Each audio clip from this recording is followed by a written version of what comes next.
Hit the button, man. Oh, Why isn't the button hit? Zucker, you're not allowed to do this at the beginning. You come in at the end. This is my stick. Yeah, man. it's his stick. Let him do I'm it. most talented. I'm taking it. Hey, what's going on, guy? I think we're live. Hang on, let me make sure. In the meantime, that's the worst intro to a podcast. I know, especially now that you talked. Anyway, let's go ahead and keep going forward. No, Colt, you're the best. I know we're live because I see it now and I can hit this button. So hey, if you're watching this live, guys, thank you so much for joining us. Real Deal Xbox Podcast. You guys make us what we are. Honestly, we thank you very much. Every single week, everyone's here. Hit the like button, share it with a friend, a buddy, a pal. We've got a ton of great topics today, and I cannot thank you all enough for showing up. Seriously. Hey, Colt, intros. Tell us how you been, where you been, what you been doing. I've just been playing the new consoles like as much as possible. Like right now? Actually, I just set down the controller. No, we're live. We're doing a show. Oh, yeah, I'm excited. This is we've been waiting to talk about it. So thanks for having me. Oh, this should be great. Yeah, we got a developer on the show. He's going to give us some more insight into what's actually happening with some of the tools of the new consoles. And by the way, tell all the cheese-eating rats out there talking shit on Twitter. First off, shut the fuck up. Secondly, tools don't just mean GDK, right? Tools involve everything to do with development, right? So we've heard developers talk a lot about how PlayStation are coming, or they really did a great job at making the new console very easy to develop for. Right out of the gate, it's the easiest PlayStation ever to make games for. And part of that is with their tool set, the features and the things they bring across. And it's just one of those things where GDK is obviously how they're making these games, but tools it encompasses everything. The API for the ray tracing, all of these different things that developers work with to make the games, and that's everything that basically is involved with every system of making the game. So again, got to clarify that for those that don't watch the videos or they just watch a clip or something. The tools is kind of everything involved, and Sony have done a much better job for a particular reason that we'll get into during the show if you make it that far. At making sure that stuff's ready at launch, and there's a very good reason for that. So again, thanks for watching. We do appreciate it. Deep Batch, how you been, bud? I'm good, man. The consoles are here. I've been playing. I think I played more in the last 4 days than I did in the last 3 months, man. It's been crazy. It's finally here. I got the PlayStation 5. I got the Xbox Series X. And yeah, man, I'm really, really enjoying it, man. I'm excited to talk about the topics, about the launch state of both consoles, and all the topics that we got on tonight's show. And we got some really good guests tonight, so it's going to be a great show. Yeah, it is. Colt, too, how's this footage look? Like, I don't know, chat, if you've been watching like my last several videos with Series X footage, they're dark. And it's because everything you capture on the box, for some reason right now, the DVR, internal DVR included, it's just got weird issues and like it's dark. And that includes external footage for some reason. So I've actually raised the gamma on this through OBS, so you can at least see it. How does it actually come across, Cold? Like, does it need to be darker? Good. There's a little bit of color sucked out of that. Yeah, but you look like Babe Ruth fucking swinging that sword. Taking people out, dude. I think what I heard the issue is with HDR. If you have HDR on, and I kind of like HDR though, D-Bass. Yeah, Jesus. You gotta turn it off if you want to capture. Oh man, I heard it's overrated. I heard a patch is coming though, so hopefully that gets alleviated. Here, I turned saturation up just by a little bit. And yeah, that's cool. You can do it on the fly. Yeah, no, it's not bad. It's just slightly desaturated. It looks a lot better. I've seen some of the footage. I had to lighten up in my latest It's just still though, when you do that, it just still robs it of its natural kind of, you know what I'm saying? You can tell like it's not what it should be. Yeah. But again, let me go ahead and get back to this here. Back on who was I introducing next? We got D. I'm gonna come to guest last. Zalker, Pons will be here late, by the way, and so will Tim. So we got a full panel tonight. Zalker, buddy, how you been? I'm doing good. A long day at work, but honestly, I'm just happy to be done and happy to be here. I love doing the podcast, love talking to anybody. And unlike every gentleman here, I do not have a next-gen console, so I've just been playing Watch Dogs Legion on the Xbox One X, and I started playing COD last night, multiplayer, on the Xbox One X, and they still look good, honestly. It's a good system, man, but I just want my damn systems. Amazon, I'm holding you hostage. Hey, Smooth Bonte, by the way, $20 super chat. He says, hey guys, got my Series X day one. I've had a couple issues, but having an amazing time. Thank you so much, sir. Yes, I've had like maybe one game. We're going to talk about all the issues, but I mean, the consensus out there, and I don't know who would deny this, right? Unless you are following like alternate reality Twitter account that, The consensus is that PlayStation are having a lot more issues right now, and that's several people in the community that have gone through. They're on their second or third PlayStation 5. I know. Shout out to Zaire. He said he's on a second PlayStation 5. Yeah, there's a lot of people, man. It's more than just the people in the community. It's like even reviewers are saying like they stress test it and it would crash. What do you mean? Like they make a test? They would launch a game and then have the game there, then go into rest mode, and then it'll kick off the repair your storage. Which, you know, as a person that works in computers, when you start repairing your storage or your SSD or whatever, that is like last resort. Like that's not something you're supposed to do because it stresses the hard drive. We'll get into it when it comes up, but that stuff is that's insane, man. That scares the shit out of me, honestly. I mean, data can be corrupted as well and stuff, so that's not really a good sign. Nope. Yeah. Honestly, yeah, that's kind of crazy. I do got to introduce Kirby, Louise, game developer. Shout out to you, brother. Thanks for coming on. Perfect show. I just saw you out there smacking skulls over the field goal. I'm like, oh, get Kirby on here. You know, he's got all the perspective and he knows a lot of stuff that we don't know regarding the inside stuff and what you're seeing on the developer portal stuff. But again, Kirby, thanks for joining us so much, sir. Hey, no problem. It's good to be on the show with you. Of course, always. We've had you on here a few times. You're always adding your perspective and your insight. And you know what? I just did an interview with the Dirt 5 lead technical director. And when you were talking about velocity and what you think it could be possibly theoretically capable of, right? A lot of guys were like, what? No, that's a lie because it's better than what I want it to be, right? And a lot of guys on the other side of the fence, that's fine. But even David, the lead technical guy behind Dirt, said he was getting 10 gigs in 2 seconds uncompressed on the SSD in the Xbox. I mean, there's so much more to what we know. And again, I think it's sad that people would just doubt you because you say something that makes, you know, an Xbox look like it might be better than what they think. I think it's pretty sad. But again, I'm rambling. Mads, how you doing, sir? I want to get you on here for a minute. We were at a party the other day. I was like, why don't you come on? And you said yes. And now you're here, sir. Thank you so much. God damn it, Mads. Okay, sorry. I was about to do his voice. No, hey guys. Thanks for having me. Obviously, you know, great show as always. Always listen. You know, once I wake up and stuff because it's like, hey. But thanks for the invite. You know, I'll try to do my best. Yeah. Great, thanks. Hey, Meat Puppet in the Super Chat says, I say this the nicest way. If you've been fortunate enough to get a new system, shut up about it. Not all of us have been able to get one.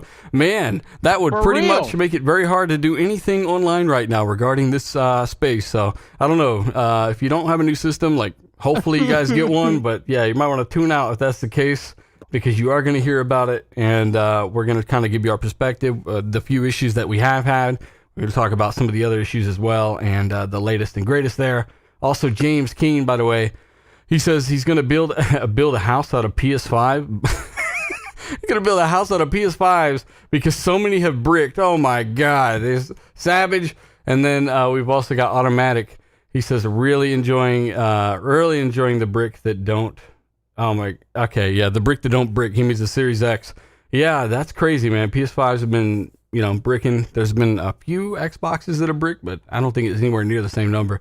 But again, Tim's not here. Fonz isn't here, right? I don't think they've shown up yet. Nope. We can kind I'm of. still not on the floor. It's okay. I'll get there soon, guys. Maybe I'll move you back up.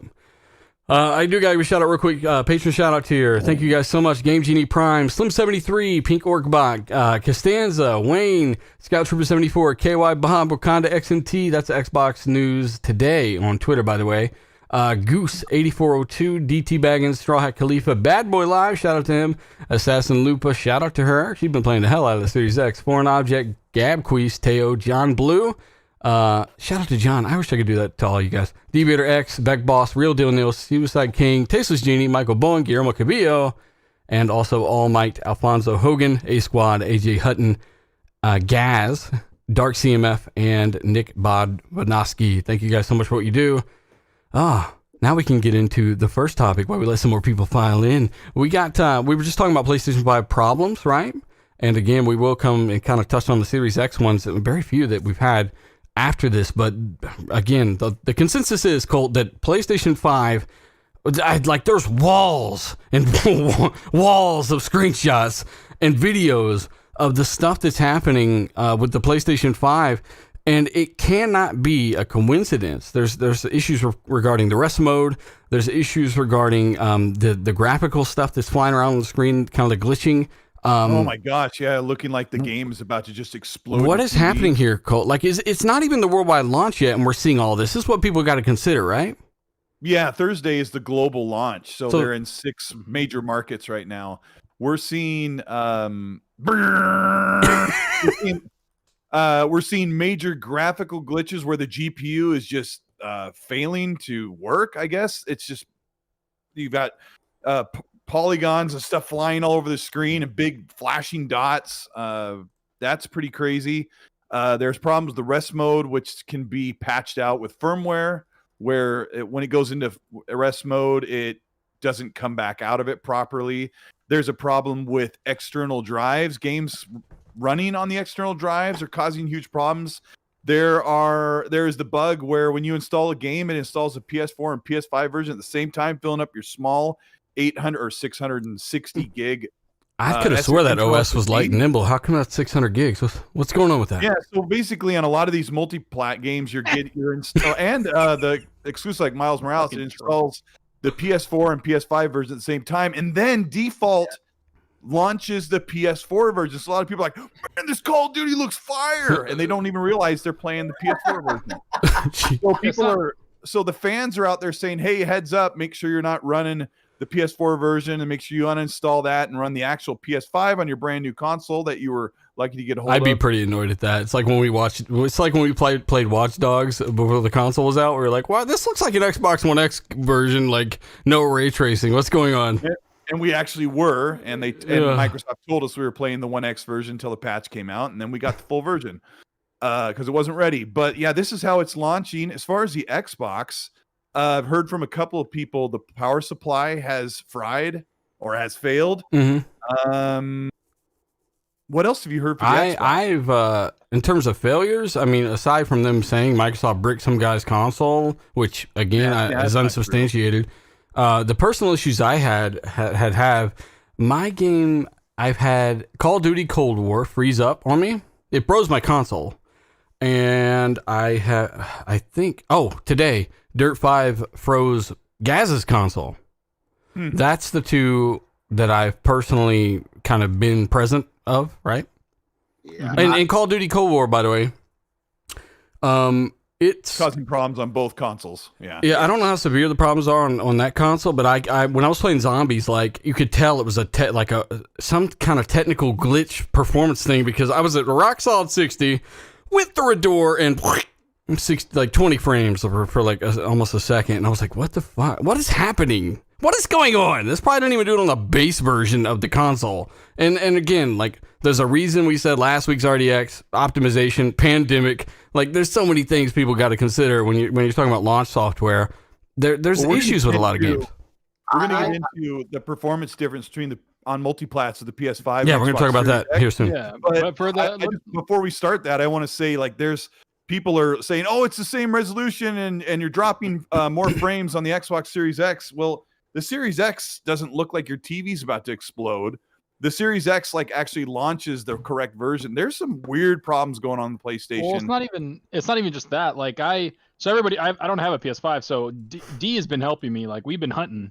We're like hunting for PS5 like crazy. He's like, go, Costco now, go! I talk to D more than I talk to anyone else in the world right now. So like it's insane. But like, I've been going to multiple Best Buys. I've seen stacks of PS5s, and I told the people, I'm like, hey, if there's any canceled like pre-orders, let me just grab it. And I'm like, that stack over there. The guy literally told me, those pulls out a sword, back up, bitch. He said those are the broken ones, and I was like, what? He what? said those are the ones that people brought back because they broke. Are you serious? Like, yeah, and I literally was like, wait, what? He's like, yeah. Are you making this up, you Xbox? And then I asked him, I was like, so how many, Zucker? Like, how many? There's about 6.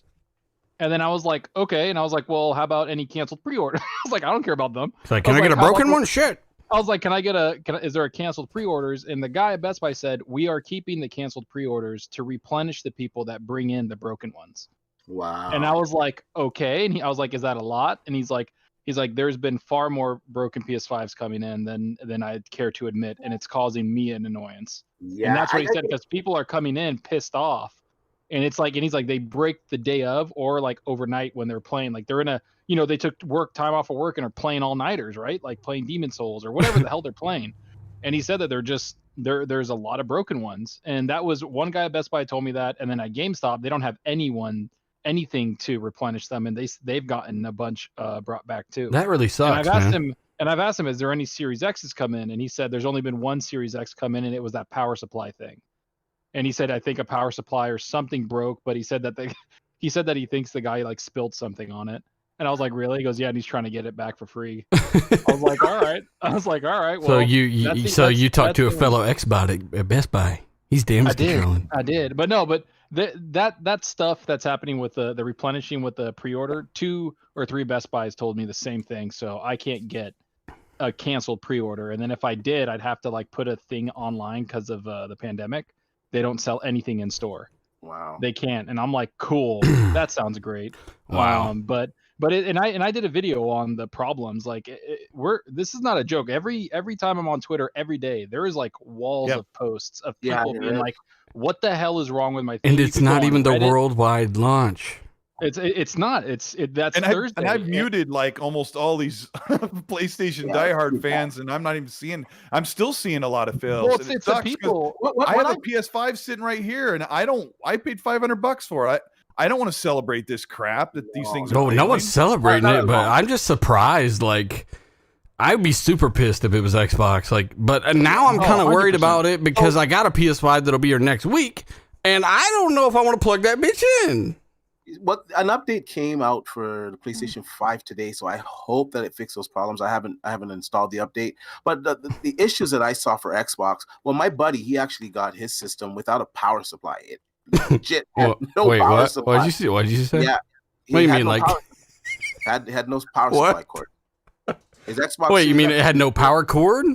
No, it had no power cord. Okay, I thought you said power supply. I was like, what the fuck? No power cord. He's like, where's the power cord? I said, look, open the flap there. He's like, no, I have no power cord. I seen some guys also post. It's like leaving the drive-through and they didn't give you ranch. Except for your burger is not yet edible. I saw some guys posting their Xbox Series X's making some sounds. Looks like something came loose inside of it. And I seen a few where it would crash, like hard crash, like they got an error code. But those were like very few of those ones that I saw. Like you guys, I've just been seeing a plethora of PlayStation. And like some of them with the spider brick was hilarious. Like the guy was playing Spider-Man Miles Morales or Spider-Man, one of them, and he hit the wall and he turned into a brick. What? He's spinning around as a brick. That one was hilarious. Spider brick? Yeah, man. And I saw another one where I think everyone's seen this one where the guy's swinging through the buildings and he goes like through the world. And then I've seen like NHL spazzing out. I've seen various games spaz out. Fortunately, I haven't experienced the spaz out. It has crashed for me, like when it kind of goes into semi-sleep mode, like when it's resting, and it shuts off the screen. I've had it crash. Does it ever hawk discs back out at you and chop like a finger off? No. I've twice it crashed like that, and it started the system up, and everything was fine. I'm not sure. I don't know if I'm gonna plug this in, man. Like, and it got loud once. One time I heard and it got loud once. Apart from that, I don't have any issues. A couple people in the chat are saying, "Oh, Zocker's lying," or we're just talking. Like, no. Yeah, I'm sorry. Don't blame Zocker's lies on me. I've been getting up at 5. Ask D. I've been getting up at 5 or 6 in the morning, going to Target, going wherever to find systems. I'm like right there seeing everybody. I'm seeing the stack of systems that I can't get, and it pisses me off. But he's on the front line. But these people, like the guys working there, did tell me that, and I don't want it to be that way. I want a PS5. Yeah, Zocker really been hunting them. So I really want a PS5 to play Miles Morales, Spider-Man, or all that. I mean, you could just play it on your PS4 though. I could just play it on the PS4 Pro, but I don't know. I want. You want that performance. I want that performance, and I'm not even playing Valhalla. I'm not playing Valhalla because I want that performance on the Series X. Speaking of, this is Valhalla footage for those watching on Series X. I had to brighten it back up because they're having a capture issue on the console. That's another issue, a capture issue on the console that's darkening all the footage. and it probably doesn't look very good at 1080p streamed with a weird. I had to raise the levels on it, but yeah, I mean, again, is this a to keep it yield thing? 100, and to keep it 100, Xbox Series X and S game DVR is which we've already talked barely about. working. We've already talked about it. So like, I know, just so you guys know, like we are trying to talk about all the problems that are going on. I haven't mentioned this yet, but my Series X controller sometimes won't turn on. It'll flash a couple times and dim off. I had the same problem with the Xbox controller connected to the PC, but I didn't expect to have this, and I have it like every 4 or 5 times I turn it on. I hold the power button and it flash dims off. and Or these I hold aren't the like power button for super a few prevalent seconds. issues, at least on my end, right? Like, I think there's a Bluetooth issue with like connecting to headsets or controllers. Where yeah, some the controller Bluetooth issue body- is definitely real. Like if you got a wireless mic, it'll be crackling occasionally, and I found like I had to reset my box for the first time when that happened last night. When you said that, I just remembered that. Yeah, so I mean, there's definitely some pain, like quality of life issues for sure. But they're not super prevalent. I would say quick resume is probably the most noticeable one for me now. Like, because I wasn't having, like, Valhalla used to quick resume for me. Now it doesn't. I don't know why. Because Microsoft Disabled that on disabled it on purpose because that didn't work well. What do you mean? I mean, Tell us more. Shortly after launch, a number of users were reporting that some games wouldn't work with Quick Resume, optimized for Series X games, and Microsoft picked it up, those complaints and stuff, and even they officially confirmed that they disabled Quick Resume for a number of games and they are working on a fix, right? So yeah, I wonder if there's a you won't chance get- that it could corrupt your save or something if it doesn't work right. Maybe, Yeah. but they've disabled quick resume on some games that aren't doing it right. So if you're like, why didn't this game quick resume? They're working on it. I It's guess. weird that has to be kind of a thing that has to be optimized for a little bit, I guess. And apparently that's not Microsoft's need to optimize that, which is not a bad thing because that means the developer don't got to worry about it, I guess. I mean, Kirby, you're seeing a lot of this stuff going on, man. You're seeing a lot of the complaints and what do you think's happening first and foremost with the PS5? Because I mean, would you say that you've seen more complaints there, or which system are you seeing issues with that maybe we haven't covered, and why do you think maybe some of that we have covered is happening? So I am seeing a lot more issues, particularly with the PlayStation 5's freezing and having crazy amounts of artifacting. Yeah. And glitches. And I looked into that earlier today, and I resorted to my trusty source of a guy by the name of Aquarius ZE, who is a known good TSMC insider on like a Chinese bulletin board, and he said that basically what is happening is that do you remember the whole debacle with Smart Shift in the Cerny talk? And he said, well, we have a limit amount of power that we can push through the system. Mhm. And they got to adjust the clocks. Well, what's happening apparently is that it's not that amount of power. I think it's like 200 watts or something is not enough to keep up when the system tries to push the GPU all the way to the top, Mhm. and it is becoming unstable for PS5s with chips that did poorly in the Silicon Lottery. Yeah. And what Aquarius Z said is that apparently right now Sony is trying to get it'll take probably about 1.5 years, he said, but they're trying to get a 6 nanometer Oberon Plus, which is just the code name for the SoC for the PS5. Basically a slim revision, kind of like that revised Nintendo Switch with better battery life. But this time it would be just more power efficient. So You'd have more room it'd be more electricity. stable. Like you wouldn't have to do so well in the Silicon Lottery to remain stable with a 200 watt power target. Yeah. So you're And, saying that basically it's not able to draw the power that it needs. And couldn't they just tell developers, everyone that's launched, because it's not a ton right now, it's kind of the best time to do it. Like, look, patch your game, reduce the resolution by 10%, take some load off the GPU, and kind of resolve that temporarily? Well, here's the thing. If you remember from the Cerny talk, he said that all of the model SoC they use to determine what frequencies to run the chipset is all controlled by Sony. So even if a devs can't, like, they could technically try and patch their games, but it'd be like kind of working against a black box, trying to figure out how Sony's driver works.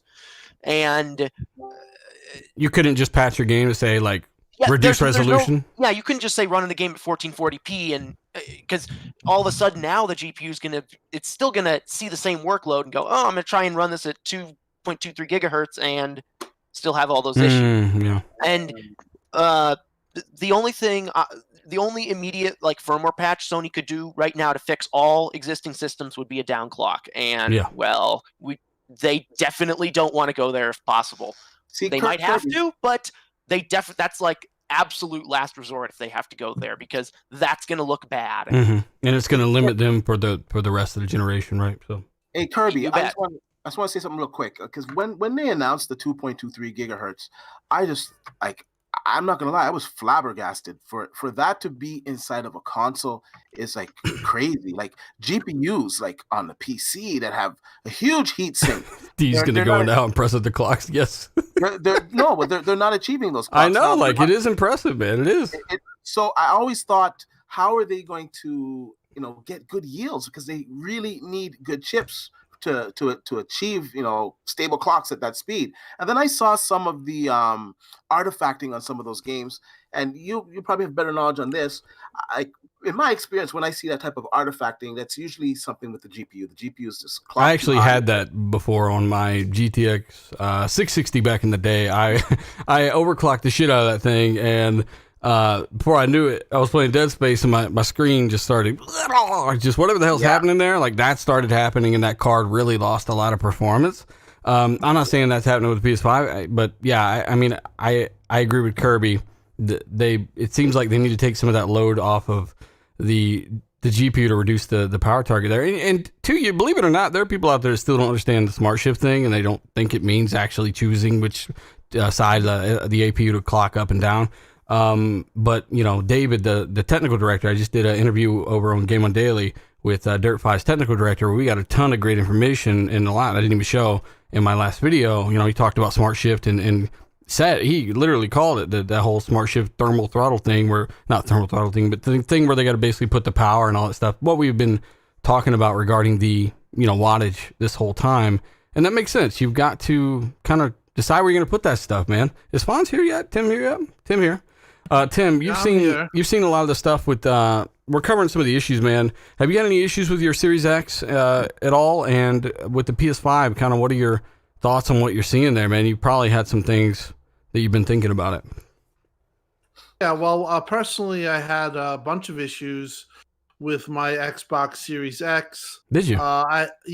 So basically, I went from an Xbox One X to an Xbox Series X, same externals, and I also had a mixed amp. So the way it was set up is I had 3 externals. One of them was piggybacked off an 8 terabyte Seagate hard drive. And what was happening was anytime I would go into games to look at my games, the external and all the externals and everything would refresh. So, and then it would stop the system to like almost a halt. My wireless controller would go off. And this would happen like maybe 4 or 5 times in a play session. Wow. So I got in touch with Jason, and he walked me through. And basically what it turned out to be was, for whatever reason, with the new firmware or whatever, the box doesn't like the amp, the Astros amp. I might have to also do a firmware update on the amp. So when I took the amp out and I basically went drive to USB 1-for-1, the problem went away. So you're talking about a headset amp, like an Astro. Yeah, the Astros was causing the problem, I believe. It was either that or the piggyback off the Seagate. So basically, I made drive per every USB per drive. Had no problems after that, and then I really started to enjoy the system. Have I had the Bluetooth thing? Yeah, I had that a couple of times, so that's a known issue. What's the Bluetooth thing? Where the controller just like goes off, and you have to resync it. And okay. In one case, I had a hard reset. So that's like a Wi-Fi direct thing then, because that's what they use, right? Right. Yeah. Okay. With the connectivity of the controller. which has been, I've heard people complaining about that. Other than that, it's been pretty smooth. I've had a hard boot it maybe twice. As far as the PlayStation 5, well, a lot of people are like, well, there's more PlayStation 5s out there, but I don't know. The worldwide launch has not even happened yet. There definitely are not right now, no. Right, so I would say it's comparable, and not being a fanboy, definitely seen more of the artifacting issues and issues with external drives, and the guys whose his PS5 died got another PS5 and was still having issues. Zaire's on the second one. Yeah, so what this tells me is this is just what you get when you're a first-time buyer, unfortunately, and this stuff is going to have to be swifted through.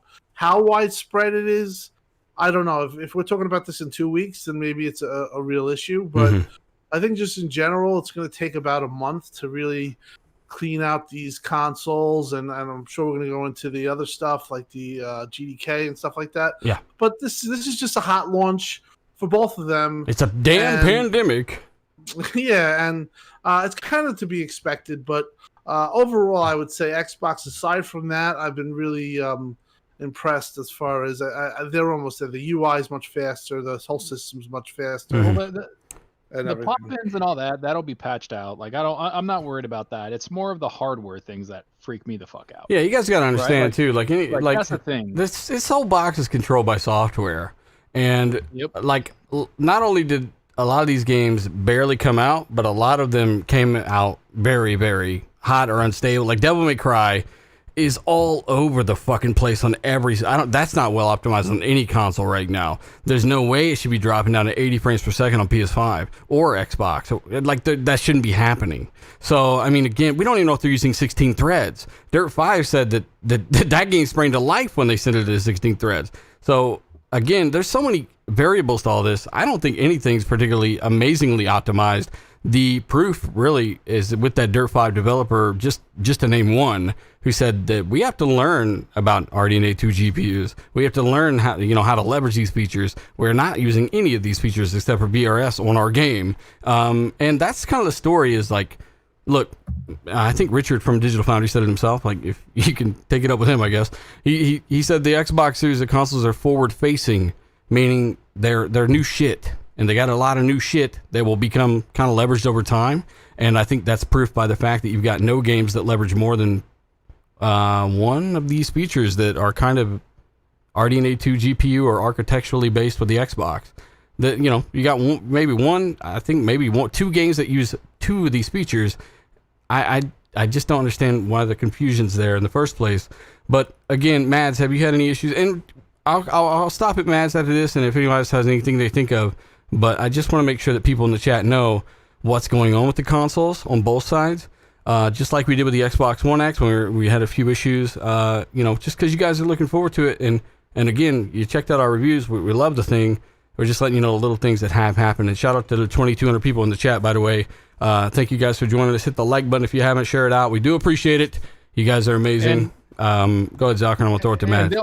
And honestly, they'll patch this out, like hopefully, like Tim said, in a month. I would expect, honestly, because of the pandemic and everything, expect it around February, where things are going back to kind of normal. A lot of games run well on the One X because that's what I've been playing on. COD runs perfectly fine on it. Watch Dogs runs perfectly, nothing, no glitches, nothing, no crap. But expect it around February, and to show you that we really D's DMing me right now during the show. Check this website now. Check this right now. PS5 might be there. D, and so I'm doing that, and I'm looking at, and this is how these things are. People, the website tells me right here, 1,500 people are viewing this page right now. Just to get the. So I'm sitting here, it's freaking Hunger Games. You got a bow and arrow out. If you guys think that we're just talking, I just want to say that, if people think we're talking smack to talk smack, we're not, man. We love gaming. And the reason why we talk about these problems is because we want it to be fixed. We want to get attention on it, and because we love gaming. I want my quick resume back about Valhalla. Damn it, that was amazing. It was working for me. perfect. Dude, before. I've heard quick resume. Like I obviously because I'm a loser, I don't have one. Yeah. I heard that quick resume is like game changing. Like it's like you don't realize that you want it until you have it, and you're like, oh my god. Well, game changing. Maybe you smoking a little crack on Well, that one. not game. Like I'm just saying, like it's like you're playing It's- one. it's thing, you're really like, I kind nice. of feel like playing It's this. Yeah, nice. like it's very convenient. Yeah. And it's like it's basically like you just don't have any load times, like, and you're right back where you were, and that's again Microsoft's way of mitigating any loading advantage, just like ones that the competition might have. But Mads, again, did you have any issues with your Series X, and did you burn your hand off when you touched the SSD? No, but I'm able to warm up my to heat up my room and stuff in winter, so that's cool. Perfect. No issues at all. No, I mean I had issues, but they were not like game breaking issues. Well, so what were obviously, they? Don't damage control, Mads. Yeah, well, I had issues with obviously a quick resume. I mean, that doesn't work on a number of games apparently. Got disabled by Microsoft, so I'm glad you told us that, by the way. yeah, I mean, Jason Ronald actually himself even tweeted out about it, a couple of days Well, ago. Jay Wall over there tweeting, I just can't keep up with everybody. Yeah, I know. Yeah, so that's that. So that's disabled for a number of games, but it does work for other games. So when it works, it actually it's pretty cool feature. There's issue with capturing the game, gameplay, right? So that's very dark. And Seems stuff, like so on that- enhanced games, right? Yeah, exactly. So that's a bit annoying, especially for me, because if I want to use any gameplay and stuff, I can't really, or I have to. You have to wash it out and make it look worse, even exactly. if you brighten it up. That doesn't really look that great. So I don't really necessarily had any issue with my Xbox. To be honest with you, it was pretty seamless. Still is pretty seamless experience. To be honest with you, just enjoying Watch Dogs Legions right now on that console. Mm-hmm. Even though there's some issue with the save, but I'm not entirely sure whether that's a problem with the game or the console or operating system. I guess that's the only game that has this issue. So kudos to them for even getting ray tracing in day one. Yeah, because again, that's part of the reason. Like a lot of the guys on Twitter don't know because they don't watch the show. But when Microsoft themselves said Halo Infinite's not gonna have ray tracing day one, we said this shit is not ready. Like we know these features aren't ready. And that was months and months ago. So for Ubisoft, which Kirby will give us more details on how they've done that here later in the show, but for Ubisoft to get that done and get that in last minute, literally a day before the console's launch, that's at least people got to see at least an early version of it, right? Yeah, and that's not the only one, because we've got ray tracing that game, but also. Also, but Devil May Cry Special Edition. Couple of weeks ago, we were all told that the ray tracing is going to be added to Xbox Series X version after the launch, and they did it day one, right? So something good is happening. I think about these tools anyway. So that's good to see that we are getting those ray traced games. At least we can test it out, see how that works. I'm still I prefer 60 over 30 with ray tracing still, but at least we can experience it for ourselves and then make our own decisions whether we want ray tracing or not, right? So that's good. I wanted also to chime in on the whole PlayStation 5 kind of thing. And these breaking bugs and stuff. Mads, what's happening? What'd you do to these consoles? I don't know. What do you think's happening here? What's the deal? Well, I think that there's two issues. One issue is with operating system and stuff, because those database rebuilds and stuff. I think it's more software issue, right, and that kind of stuff, right. So hopefully they will patch it, at some point in the future, Today there was an update which dropped, so hopefully that will fix at least some of the issues. But also so that's kind of a software issue in my opinion. And it also just goes to show that with Microsoft approach with basically using the same operating system for the last gen consoles and current gen consoles right now with Series X right now, right? It's a new generation, so it's current. So they are using the same operating system, which has been tested. They know it works, and that's why we're not getting that kind of issues with the console. While PlayStation operating system is pretty much new. It's right? the first That's new why, one they've had in 27 years, right? Yeah. So that's one thing. But also, there's like these artifacts and that kind of stuff. That's not software issue. That's basically issue with a GPU. It's like a stress point issue. Exactly. Like I had the same stuff when every single time when I overclocked my GPU and I went too far. Ooh. Right. So yeah. So like, hey, running GPU a little bit too high, too fast. I don't know. We'll have to wait and see. Right. So yeah. Yeah. I mean, that thing's on a Segway with a twin turbo and it's going quick. I want to. Is this on? Fonz, really? Yeah. Hey, what's up? Oh man. Fonz, first off, we missed you. Secondly, shout out to everyone in the chat. Let us know your thoughts on the topics as we go. We appreciate you. Thanks for tuning in. Hit the like button, tell a friend, and of course, And I'm on the ground. And of course, if you have any TV calibrating needs, go to Fonzarelli at the Grounded Gamer on Twitter. Oh wow. Zucker's gone. Oh god. Man. Hey, seriously, Fonz, we're go talking to about some of the D-Bats. issues. What issues have you had here? Well, this is the last time. We're moving topics out of this chat, I promise. But we're letting you know from every panel member, we want to all chime in. Fonz, issues with the Xbox and thoughts on the PS5 stuff you're seeing. No issues with the box itself. None at all. None? No crashes, nothing crazy. The only issue that I've come across is that sometimes my headphones will static. That's it. And that's over Xbox Live or I don't know No, if that's a actually an Bluetooth issue. That's actually an issue, yeah, but they need to patch that. Yeah. Okay, so other than that, it's been smooth sailing, man. Really? This Series X has been a champ. You know what? I just thought of something. So Valhalla intentionally, Mads told us that Microsoft said they disabled Quick Resume for Valhalla because it was apparently having some issues. And I just remembered that you lost your save data at the beginning. Wait a minute. How am I quick resuming Valhalla then? I don't think you are. No. It just Maybe it's loads. It left just loads on? pretty quick. Maybe it's just left on. No, it's left on then. Yeah, it can be left on. He said, Yeah, "Oh, my that's quick what it is. resuming Valhalla." Well, no, it's Are left you on playing then. as you're on the podcaster? No. He's not at all. driving. I can't. Nah, I just got home from work. No, but the game is running great. That's the one game that I've been playing a lot of, and I've had freezes in the game, but that's software. I attribute that to Ubisoft's buggy, game. But no, the Series X has been flawless other than that, headphone issue. I even checked the disc because I heard the disc drive was giving some people some issues. Mine's perfect. Runs great. Yeah, mine works great as well. Mine's fine. Let me give a few shout outs here. Hectic World, he says, I got my Series X, having a blast. I'm so glad I didn't get the PS5 pre-order. I think I'm getting my PS5 next week. I don't know if I'm going to plug it in yet, man. I'm kind of... too many people are saying they're on the second one or bricked. Like, I'm not comfortable with that right now. I might. I don't know. And you know what? That's what I'd like to even, touch on is the fact that I'm hearing about issues in our small community. Not, it's not just like the other issues. Yeah, I've seen other people say it outside our small community. I don't recognize some of these names, but a lot of the people that I talk to have had issues with the PS5. And it's not just weird. the Xbox guys. It's like the people that are actually like PlayStation Yeah, it's centric. PlayStation guys. They're like, hey, fuck.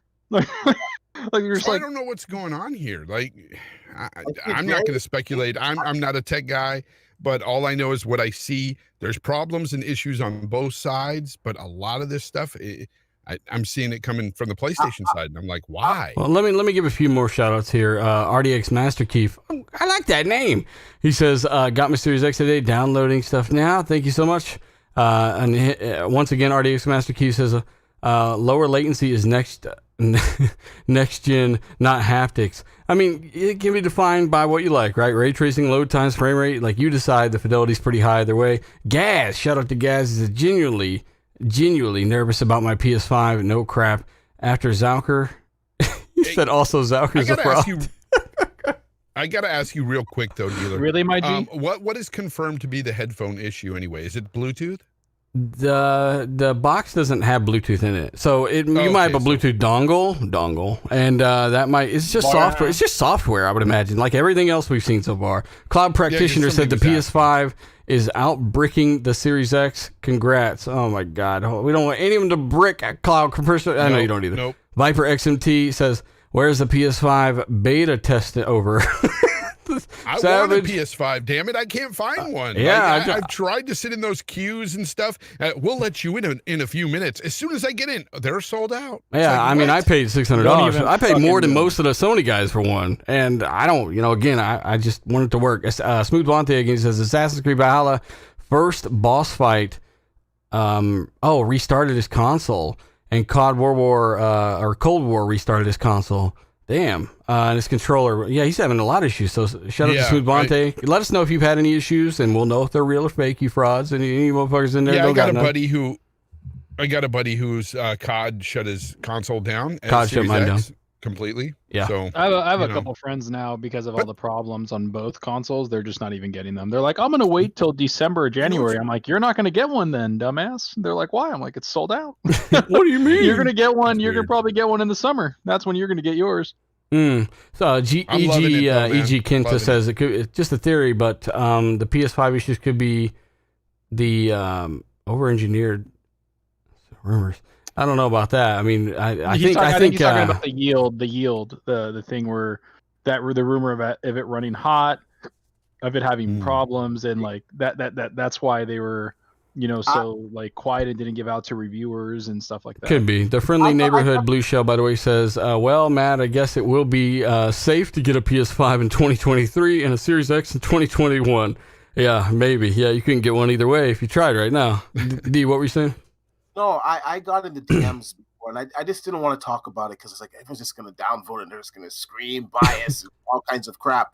But because it's kind of out the bag now, I've been hearing for at least 3 months behind the scenes that they were having issues with the clock speeds, and that some of the developers were a little bit worried for the game's stability. And well, they don't have to run the game at that clock though if they're having that issue, right? Yeah, they don't get to choose it though, because remember, Sony's driver is the thing that picks what the clock speeds are.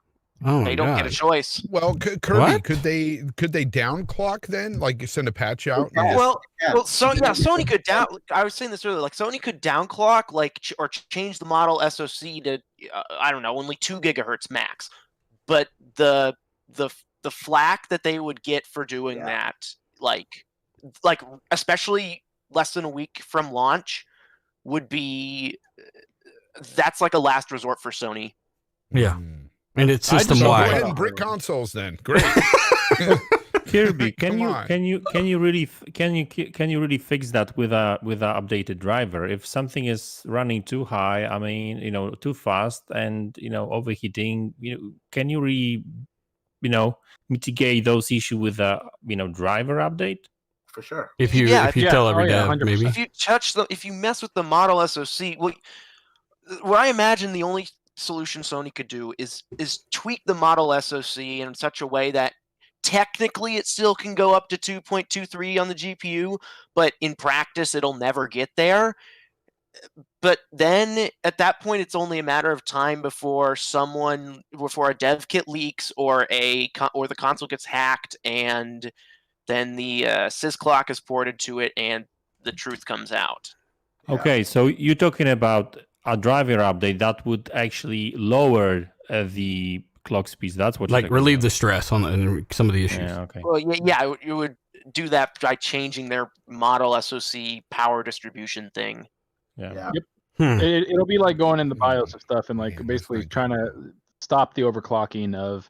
Y'all, it's like taking the fan off high and putting it on medium. Well, it's not even about like it's afterburner. Hey, listen. You have to change the power tables too. At the end of the day, I remember a news from 2 weeks ago where one of the Sony engineers did say that they will be collecting data from those SoCs and PlayStation 5s, and they will be playing with power management and that kind of stuff. So they better do something quick. They better suck some power from the fan or something. Well, here's the thing: if they do do something like downclock, will it affect the performance essentially? Of course. Yeah, I mean, but it's the very they don't even definition. have to. They don't even have to talk about it because that's- everything is dynamic anyway. So they say, oh, it's dynamic. So Yeah, Cerny's a smart guy, I know Smart he's got a PR handle guy. on this stuff, but the thing is like, I was, I'm not a big tech guy, but when you hear about variable clock speeds and, I've known people in the past in the PC area that would mess with the clock speeds on their, GPUs, even fry them, and I just was kind of leery about that, to begin Well, with. that's if they're frying them, they're being stupid. But what Idiots, what you exactly. do in the beginning is you let it run the way it is, and then over a year or 2 years on your PC, you overclock it to stay up a little bit because that causes stress on your hardware. Yeah. So then once it's done being overclocked, then you're, by the time your stuff is stressed out, you're like, all right, well, I'm already looking at a new PC 4 or 5 years later or 3 years later. That's just how it works. If they're overclocking it now, that's not good. Well, either way, we've kind of been on this topic for a while because we're covering both the Xbox issues. And thank God Colt don't give a fuck to talk on the show anymore because we'd been still going. And honestly, I knew he was going to say something about Colt. Bro. I felt it. Yeah, Hi, Colt. we're gonna send Colt a memo. As far as that's concerned, like you guys are running just fine without me on that discussion. Well, like I mean- said my piece about 40 minutes ago. I mean, what's that got to do? What's it got to do with anything cultist? Shut up, dealer. What's that Just got shut to do up. with now? Screw Eastwood. Colt says just throw it in the garbage. Be done. Yeah, I mean, I just again though the possibility. I know Colt's got more to say if he was actually here and not actually in the other room the whole time. On the fact that they could potentially, Such a dick. reduce the power target. Like they potentially reduce the power target to the GPU as a quick fix, and potentially, maybe find. No, actually, what I'm doing is I'm staying quiet because I want to save it for my video, like D-Batch does, and make everyone. Oh, Damn. Sorry, guys. I just want to say something. It's a I mean, secret, listen, guys. if we're talking about it in 2 weeks, then I think then we're really onto something. But hopefully it's just the glitches of. Yeah, I the hope it's system. nothing. Like D-Bay. I really hope it's nothing really, something small that they can fix because I want a PlayStation 5. Damn it. I got one coming next week, man. I don't want to fucking. I don't know. Whatever. I think it'd Hey, be I'm picking one. anyways, to be honest with you. I don't think they'll make it public. They would just do it and you wouldn't know about it. But let me give you guys some good advice. Dealers, like, I don't know if I want to plug mine in when I get it. Like, don't treat these things with kid gloves, You're No, really under the percentage of if PS5 is usually they're like 0.5% failure rate is normal Right. for hardware, something like that. Is this If it's really 0.5% somewhere though? You around- think? If it's really like 3 to 5%, you're still really low risk. Get on the consoles, enjoy them, and if it goes, then get on Twitter and go, "Holy shnikes!" I'm getting a refund. But the thing is, Colt, is that it's more than it's every I single know. person I know. Like, I don't know. Maybe it's That's 5%. I don't know. Every but- person you know, Zachary, every one of them has a problem. Come on. well, everybody I'll that I've tell seen you that what. got one on like Twitter has come back and been like, "What the fuck?" No, I'm going to tell you what. When there's a hardware failure, if an Xbox or a PS5 fails, you're going to hear about it. If you're on social media in the gaming community, you're going to hear about somebody's failing. The only problem is we've seen prominent people like ACG and some other big YouTubers that have had theirs fail, or people that we know really well in the community that have had theirs fail. So Yeah. there's this false inflation of how bad the failure rate is. Maybe it is pretty bad, but I don't know. But There's no way to really bought know a right now until the $500 worldwide launch, right? yeah, I know we are. There's in no 6 way to major markets, quantify but that. Yeah. I'm going to play Miles Morales on my PS5. I'm busy with Valhalla. I'm going to jump onto Miles Morales tomorrow or maybe tonight, and I'm just going to enjoy it. And hopefully nothing goes wrong. But I can't sit there and tiptoe on my console because You're we're hearing right. all You these actually you reports. could use it as a surfboard. What are you talking about? The thing is, I've I been just jumping gotta on say, mine. it is. Colt was like playing obnoxiously huge. something the other day on it, and he looked down. And he said, "God, this thing's huge." My Series X doubles as a hand warmer. It's so cold in my house. I just warm my hands over it. It is obnoxiously huge. And I was on the phone with Dealer when he opened up his Xbox Series S, and he was like, "Holy crap, this thing is so small! I can't believe it." I'm I like, told can't Colt what I wait tell to you. use the PS5. Wrapped around the Series S, guys, and that little banner, like on the X, it says "Power Your Dreams." On the Series S, it says "Hold back next gen with us." I understand. Oh god. Hold back real progress. When you open up the Xbox Series X for the first time, though, the packaging, it just feels so premium. nice. We're not going to talk about the packaging right now, D-Batch. Especially after you didn't tell us your inside The deets. packaging was really good. It really was It good. really It was. was an experience. Yeah, it's good. I don't want It's good. any of the unboxing shits, but honestly, when I opened that box, it just felt like a premium device. It was wrapped Yep, nice. sure It had did. that other thing around it. When I opened up my PlayStation 5, it was held together with 2 freaking egg cartons. Man. It was like, the packaging was like 2 guys slapped it together. And I seen some guys posting on Twitter. They got a controller that has 2 triangle buttons, man. It doesn't even have. That's a special. They said triangle's the best damn button on this controller. We need 2 of them. Stat. Well, the freaking thing is that Microsoft has been the reason why the package is so awesome is because they literally are just like taking a picture out of freaking Apple's book. That's all they're doing. Yeah. They knew like even their Windows updates for Windows 10 is called the Creative Suite. Like they are completely instead of update 7.89, it's like that's what they've done now is they've really gone basically from end to end user. The user experience is basically from the time you get the package, open it, everything is an experience that you should be enjoying. And they're putting that in all of their products. They are not fucking around with that. And after seeing the way the Series X was packaged, I've seen how Surfaces are packaged, everything. They're really taking that to heart and making it really high quality so they can compete. And that's competition's everything, people. And they're competing with Apple in that aspect in the hardware. And that to me is pretty cool. Now make some games. Yeah. Well, just quickly on this, and I know that Dilo might shoot me, but it's very, very accessible too. I don't know if you guys saw the video. There was a guy that What's was accessible? born the way to open it. So there was a video made by a guy with he had no hands. Why would I shoot you for saying this? No, I know. It was just for keeping the subject going.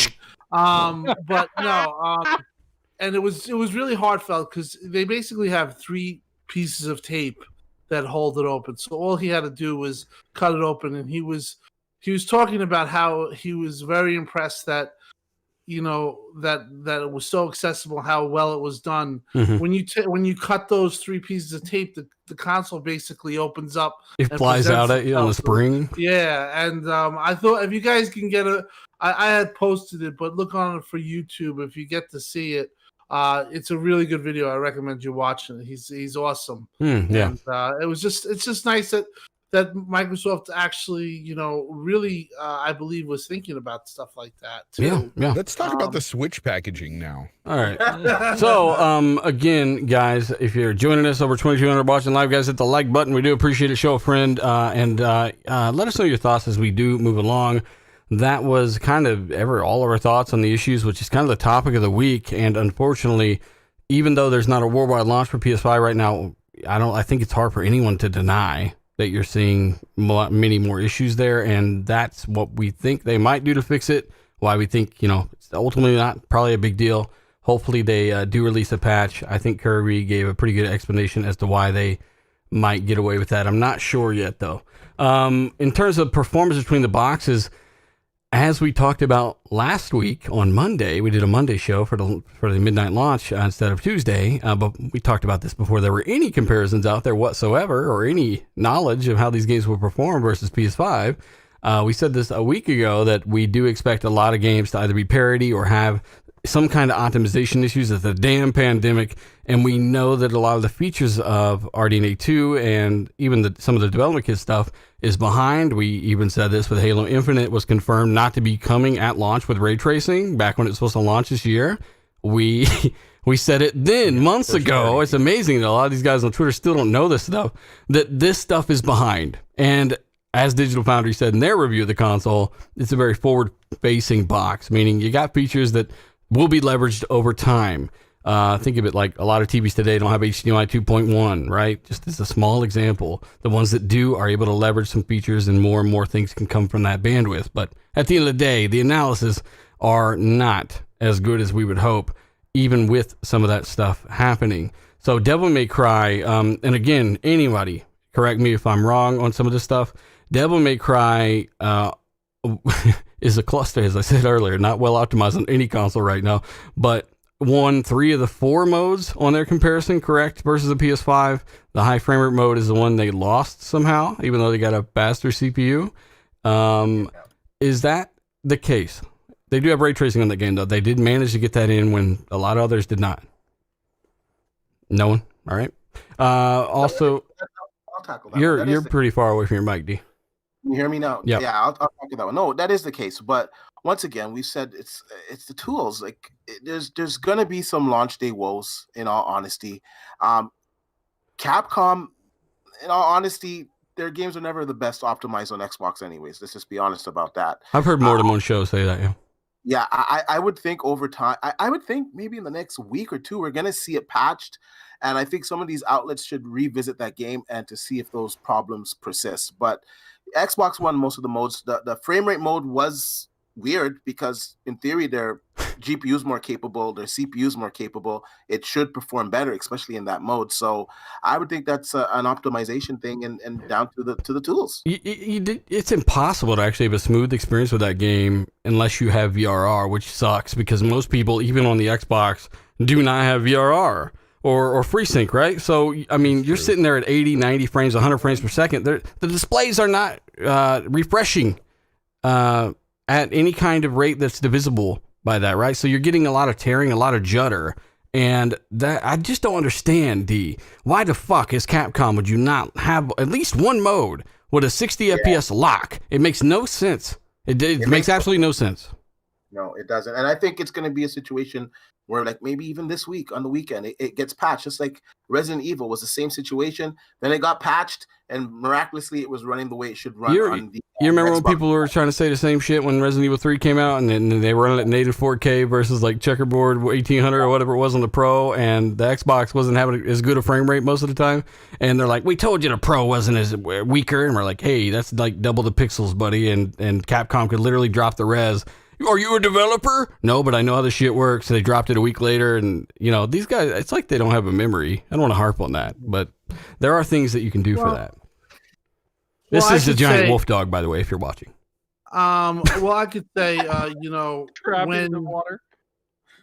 when this happens early, it took me for surprise, Mm-hmm. and I definitely inquired about it. And from what I'm hearing is that they definitely were behind. Now, this is no excuse. I mean, I definitely told everyone on Twitter that they were going to outperform. I thought from day one. Yeah. It doesn't look like it's going to be the case right now. Well, they are outperforming in this game, right? 3 of the 4 modes. Yeah. Right. Well, Not by the delta anywhere near, though. Yeah, you wouldn't expect that. You would think it would be better. So I'll take the on. I'm making no excuses on that. But as far as from what I've been told, the way it works is this is the first iteration of Game Core, which is the GDK, and it's basically 6 months old.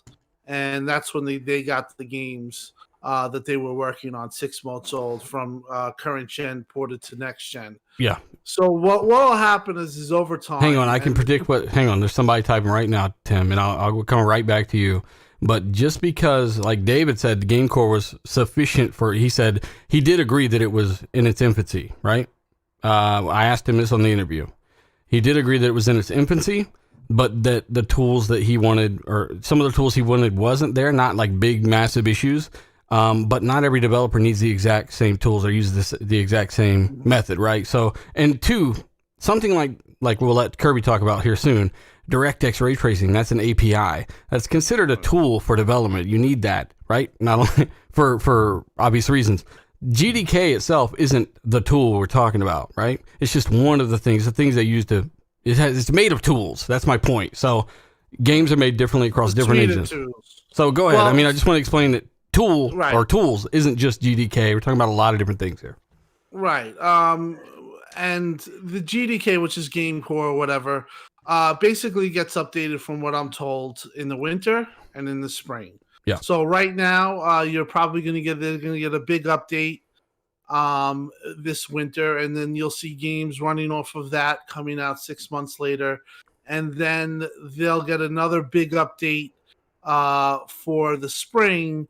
And that's when I'm told the games in the holidays, probably when the tools or everything will start maturing, and that's when you'll get a better idea of the system's performance and stuff like that.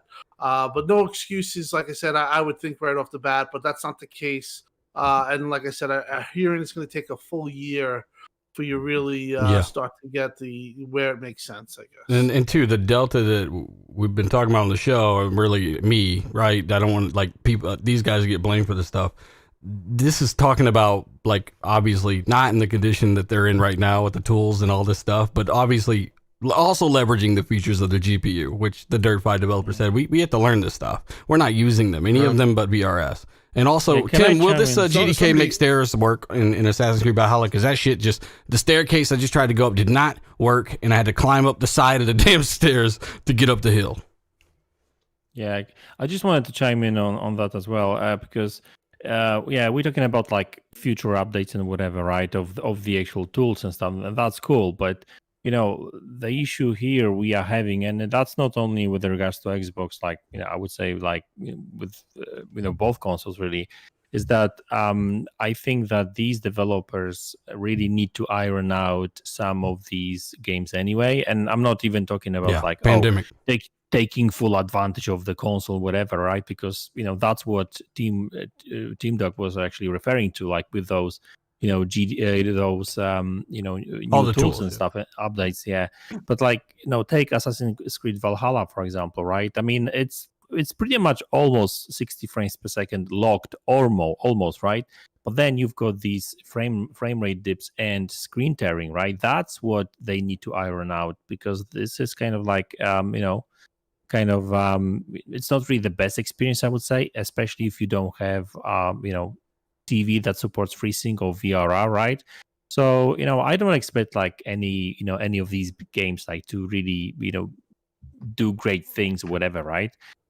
Games next year, yeah, but for now I would be just happy if those games would be smooth, right? No, I'm still having a great time with this game though. Like, have you played this game much? No, I haven't, because I'm still playing Watch Dogs Legion, so that's next on my list, or Cyberpunk. So I haven't really decided yet. Yeah, so yeah, I mean, but I've got a FreeSync monitor, so that won't affect me. But like many people actually complain about it because they don't have VRR, TVs with VRR support. Like a lot of people are saying like that, it's not a big deal because I just turned VRR. Well, a lot of people don't have VRR, and plus it's besides the point. It shouldn't be happening at all. So, that is unfortunate. And Mads, I wanted to ask you before I send it to Kirby so he can drop some knowledge.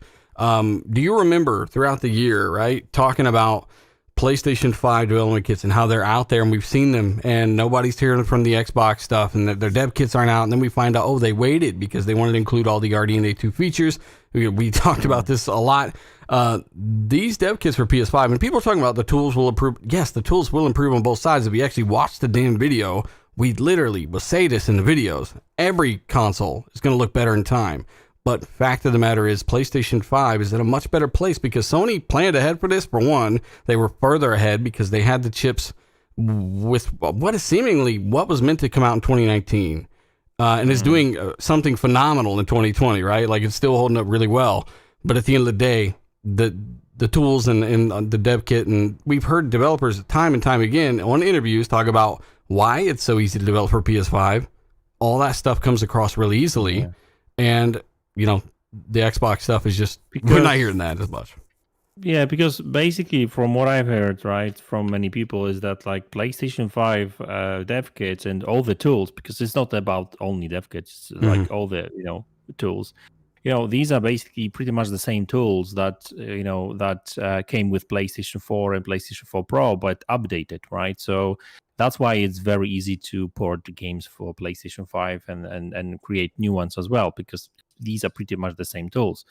But I also wanted to say that PlayStation 5 was actually planned to be released in 2019. That's why those tools are also, way more matured, because, they were planning like initially for 2019 launch. And there was so many like people kind of, can't say that was confirmed because, obviously Sony will not come out and say, "Oh, we were planning for 2019, but we kind of well, that's too many good sources have come out and said it."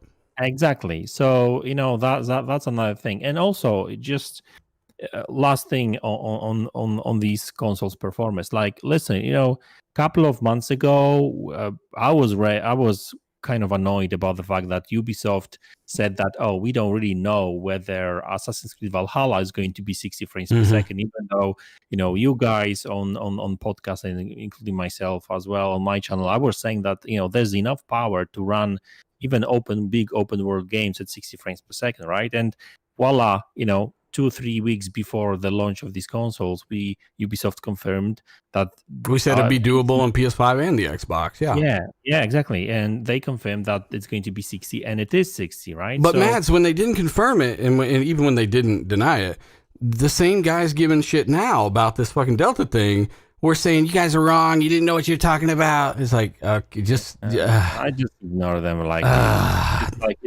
you're not going to, talk. So it was confirmed for 60, just like we all said it would, and anybody knew anything. Exactly. But my point is that if developers are able to run these games or create games to run them in 60 frames per second, dynamic 4K with really those tools that are not finished and that kind of stuff yet, and they're not really taking a full advantage of the both consoles really. So just imagine what developers will be able to do like 2-3 years from now, right? Oh yeah, and that's something the Dirt 5 technical director that I did the interview with and showed part of it in the last video. He was so stoked, and I didn't show a lot of this on purpose on my channel because I wanted people to go check out the original video. But I mean, he said that we left a lot on the table. He can only imagine, there's going to be a lot of fun in the next couple of years with these consoles, and I can't wait to hear some of that. But Kirby, kind of give your initial thoughts on what's happening with the performance, why X, Y, and Z might be happening, how some of these games are running with the old compatibility stuff, and some behind the scenes on maybe some of the tool stuff like the DirectX you were talking about earlier, ray tracing.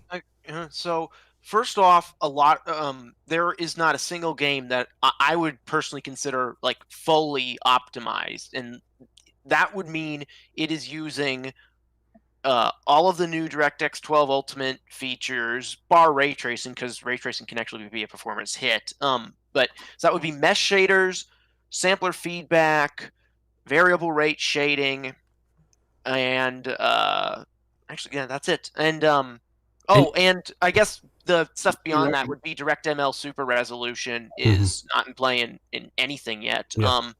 So it's like, and just so chat knows, just so everyone knows, Kirby's a developer. There you go. First off, and there are also clearly some GDK teething issues, as I've been telling people, because I am still waiting on my GDK approval for the new consoles. I mean, I have like the XDK for the Xbox One, but I am still, waiting. I assume that ID at Xbox is last in line, and it rolls out to them last because we're not the important guys. But anyways, so one, you have games that are not fully utilizing the architectural advantages that Xbox and as well as the new PC cards have, and secondly, the GDK has some issues with it currently. So it's ultimately, once you get all of those extra features like DirectML Super Resolution and DirectX 12 Ultimate with full support, it's not even going to be close. If you've seen some of what things like mesh shaders can bring, where they can on average double the speed of rendering high polygon objects, or variable rate shading, which is on its own is like 10 to 20% more FPS, and is an effective multiplier on amount of teraflops. And velocity itself, right? Yep, and of course velocity and sampler feedback and all that good stuff gives Series X and PCs unparalleled I/O, even compared to the PS5. It's pretty impressive. So, yeah, man, I feel like people aren't listening to you right now, Kirby. You're explaining, and I talk about this tomorrow in my video that comes out, that there's a 16% hardware advantage with the Xbox over the PS5, and you've just You're talked talking about about just the GPU, or you're the talking about raw GPU Just compute. power. Yeah, just Yeah, compute. the raw Shader compute power. There's a 16% advantage with the Xbox Series X, and now Kirby's talking about machine learning, mesh shaders with all this efficiency to do ray tracing and upscale images to look better than the PS5, while also giving them 30% up, at least a 30% power efficiency. You can't win like physics and math. You just can't win. Like No Russian is the chat is just like physics are on my side. PS5 is better hardware and better. I mean, software. maybe if you got on the scale, physics are on your side. That's about it. Yeah, it's a physics. But I want Kirby to finish, because he's got. I mean, he was going on earlier about even something like Ori. I mean, you can pick up from there the fact that So if you go and look at, if you go to your all games and apps on your Xbox and you press start and then you choose file info, you get to see the metadata, and you don't even have to have a developer enabled console. Pretty sure anyone can do that. You'll see the metadata for any game that's installed on your hard drive or currently installing. And if you look under the fields, there's there's one field called console type, and there's a couple things that can be in it. Obviously, you have like Xbox Original and Xbox 360, which are for their back compat games for the respective consoles, and then you have a couple of the new generation modes, I guess you could call them, is Xbox One is a mode, Xbox One Gen 9 aware, and Xbox Gen 9. Xbox One is that's straightforward. Xbox One Gen 9 aware means that the game is running under back compat, so it with means enhancements, right? Yeah, well, 12 teraflops of GCN, so it's something like a Radeon 7 or a Vega 64 is a GPU approximation of that, and 3.8 gigahertz CPU with no multi-threading, and no velocity architecture usage aside from the SSD. But there are APIs that can tell the game what console it's running on. That's hence the name Gen 9 aware. It can say, oh, I'm running on an Xbox One or an One S, a One X, a Series S, or a Series X. And it can make decisions based on that without being specifically compiled for RDNA 2 and Zen 2, which is the Xbox Gen 9 mode, which is the last one. Yeah. And Ori is running, and I was getting to that. Ori is running under Gen 9 aware back compat, and the XDK rather than the newer GDK. So it's not even tapping into the full power of the console, not by a long shot, and it's still getting some damn impressive performance. I was suggesting, well, maybe if they fully optimized it, that 6K super sampling mode could go up to 7K or 8K. Yeah. The console type, here it is right here, I'm looking at it right now. So Xbox Gen 9 is pre-indexed. What is pre-indexed means? I haven't figured everything out on there. Just a few things. Like a pre-index, it might have something to do with the storage, and how it's saved on there. Some of the stuff on there I know is you'd have to work at Microsoft to have their source code to know what it is, but some of it the console type, I mean, what you're saying, yeah, I mean, it's all right here, console type, Xbox Gen 9, all that stuff. So yeah, I mean, that's it even says GDK or not, right? I mean, it says it right here. It'll say GDK or XDK depending on what Gen it was built Scarlett, with. yeah, I mean, so you can really tell, what are they getting out in terms of, the IPC performance, at least. It doesn't tell you, what features is running VRS or anything like that, but at least at the current state of the GDK, it'll tell you whatever state that is. Well, you're not using any of the new features under the old Gen stuff. 9 aware back compat. Yeah. You're basically running, like you said, it's like an Xbox One X GPU, but double. Whereas in RDNA 2 equivalent of 12 teraflops is a lot more performance, as we know, on top of the efficiency measures, right? So all that stuff's very intriguing. Now, what about ray tracing? Like we were talking about earlier, Call of Duty said that they weren't going to have it at launch. We, again, talked about it months ago with Master Chief Collection. This stuff isn't ready. They're not going to have ray tracing at launch. You were talking about Ubisoft and how these guys are actually getting some of this in last second. Kirby. Yeah. So the ray tracing thing was sorry, the ray tracing thing was like the new development SDK for DirectX Ray Tracing, even on PC, which is an open platform, is you can only get DXR 1.0, which doesn't have a number of efficiency enhancements that are in 1.1, like publicly. The only people who have drivers that are suitable for building release games with are people who are manually approved by NVIDIA and Microsoft right now. Mm-hmm. And so, all of the indie devs are kind of just waiting on, So basically, these guys got their shit executive ordered in right before launch, and who knows how long they've had it. Because they were saying, Call of Duty was saying a week ago or some crap, 2 weeks ago, we were not going to have a launch. It's like, wow, when did you get this? When did you get this? Tell me. So, no, cultist, no. You fuck. So yeah. There's also Assassin's Creed. They're saying that has anybody confirmed the resolution on the PlayStation side? Is that? I can look it up. Is anybody alive on the fucking panel right now? NX Gamer. Dynamic 4K, they said. Yeah. I mean, both of them are dynamic 4K, apparently. It drops lower on the Xbox Series X. Apparently, it goes down to like 1440p, whereas the PlayStation version, it doesn't drop as low. But once again, it's optimization. I wouldn't be judging the whole generation on the first 4 days. I mean, I would just tell these guys to keep doing it. This is going to be great later on.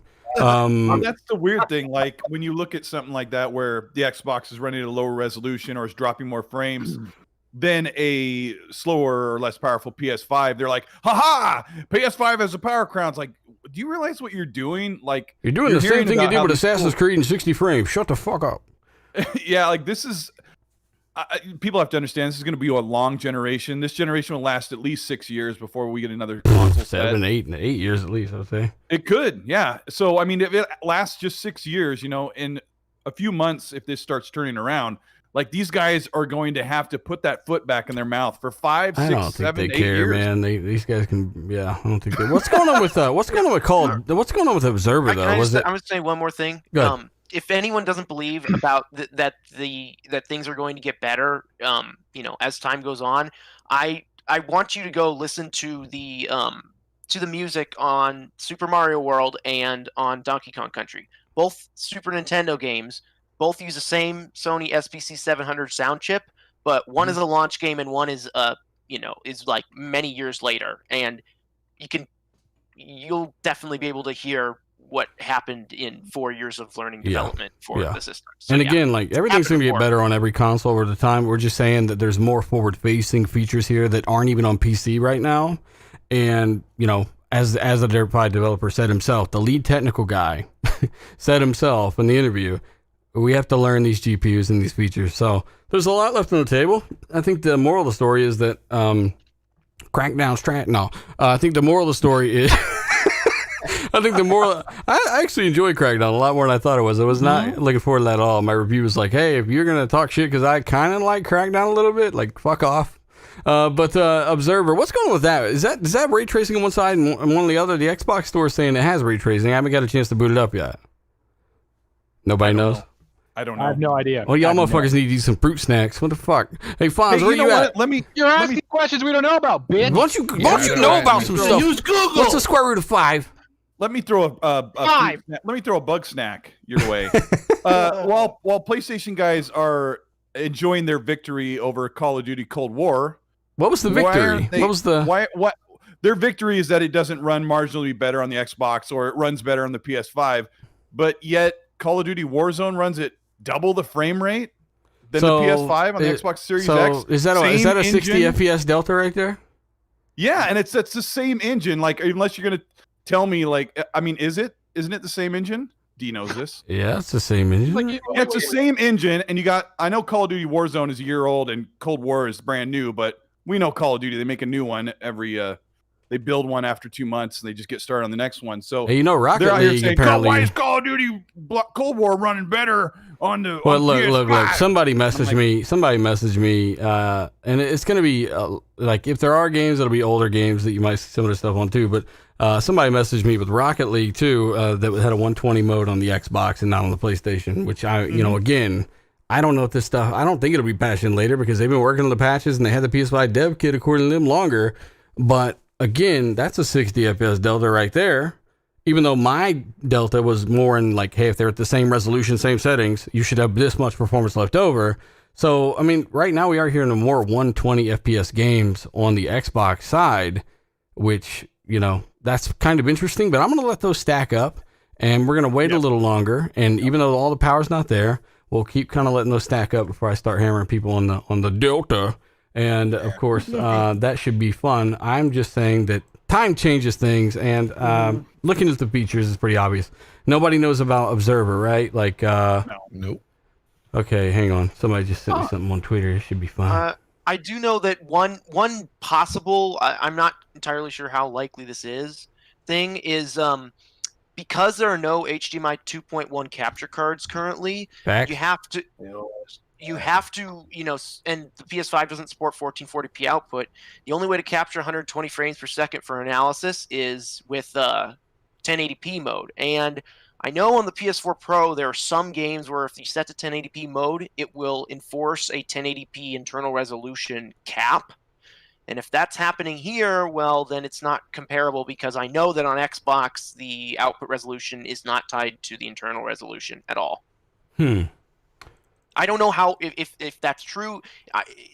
I'm leaning toward it's not, but it is possible. So wait for HDMI 2.1 capture cards. Yeah.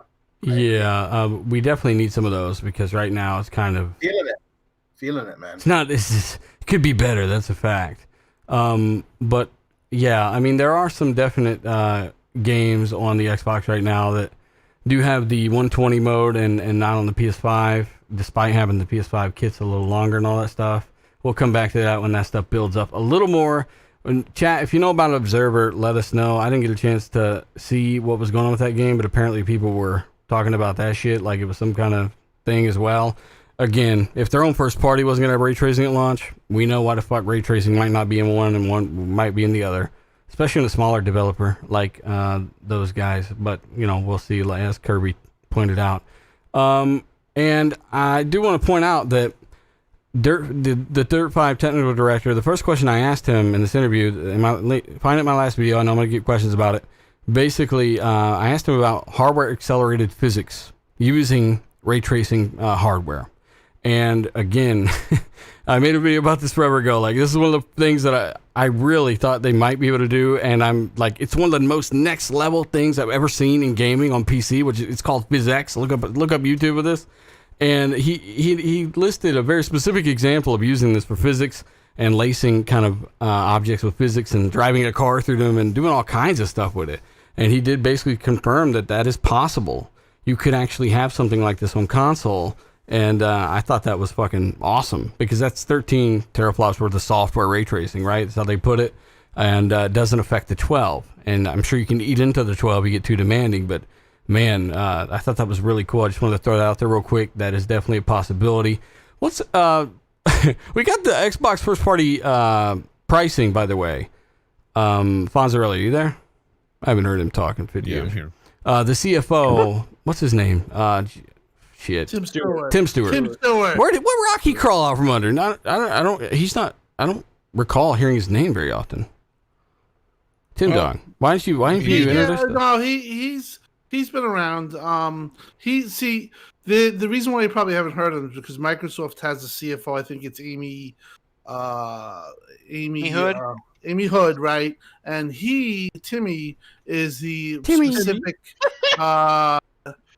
he's specific CFO for Xbox. So that's probably why you probably wouldn't have heard of him because he's within the division. He's just a lowly Xbox CFO. He's been around for a while. He's actually a very good guy. That's cool. Well, he came out and said a bunch of shit today, or over the past day or so. And one of those was game pricing, and apparently Microsoft are going to announce that first-party game pricing here soon, Fonzarelli. And as the guy that got some interviews written when we had Aaron Greenberg on, you asked Aaron Greenberg about this. I guess they're actually going to act on this soon and put this out here, man. So, I mean, I know you're hoping for $59, and since then they kind of acted like that's really where it should be, right? Yep. Well said. I don't think that they're going to, you know, it's not an industry standard as a lot of people want to make it out to be. Not every console manufacturer, you know, games maker, developer, publisher is putting their games out at, you know, $70. I'm glad Microsoft is taking that approach, and others are as well. Ubisoft games are still $59.99. Borderlands 3, though, I think they went. I think they raised the price of that one. Gearbox, huh? Really?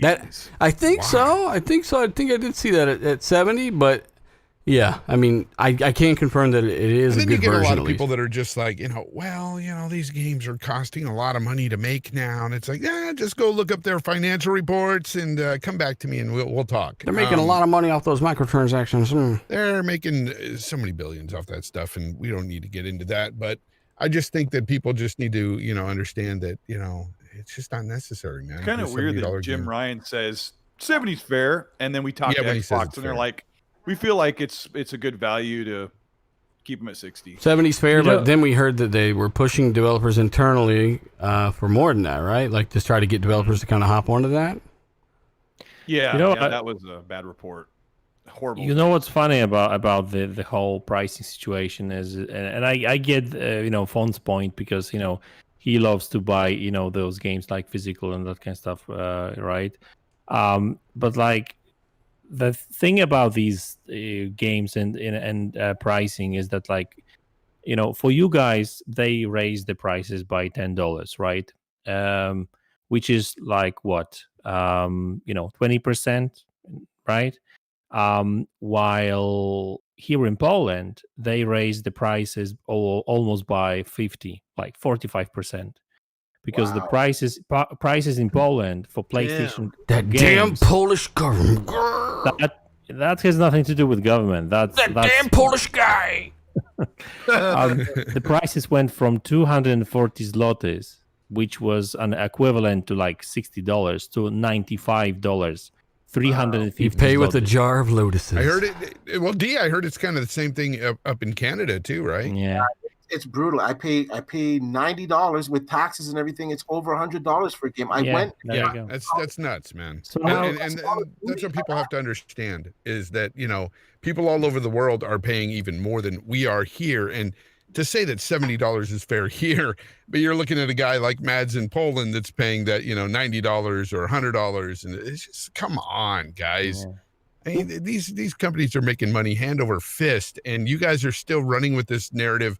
Well, just basically copying their corporate speak when it comes to, development costs are on the rise and inflation and blah, blah, blah. Well, inflation doesn't really average out to the same as, you know, what they're making off of the microtransactions, services.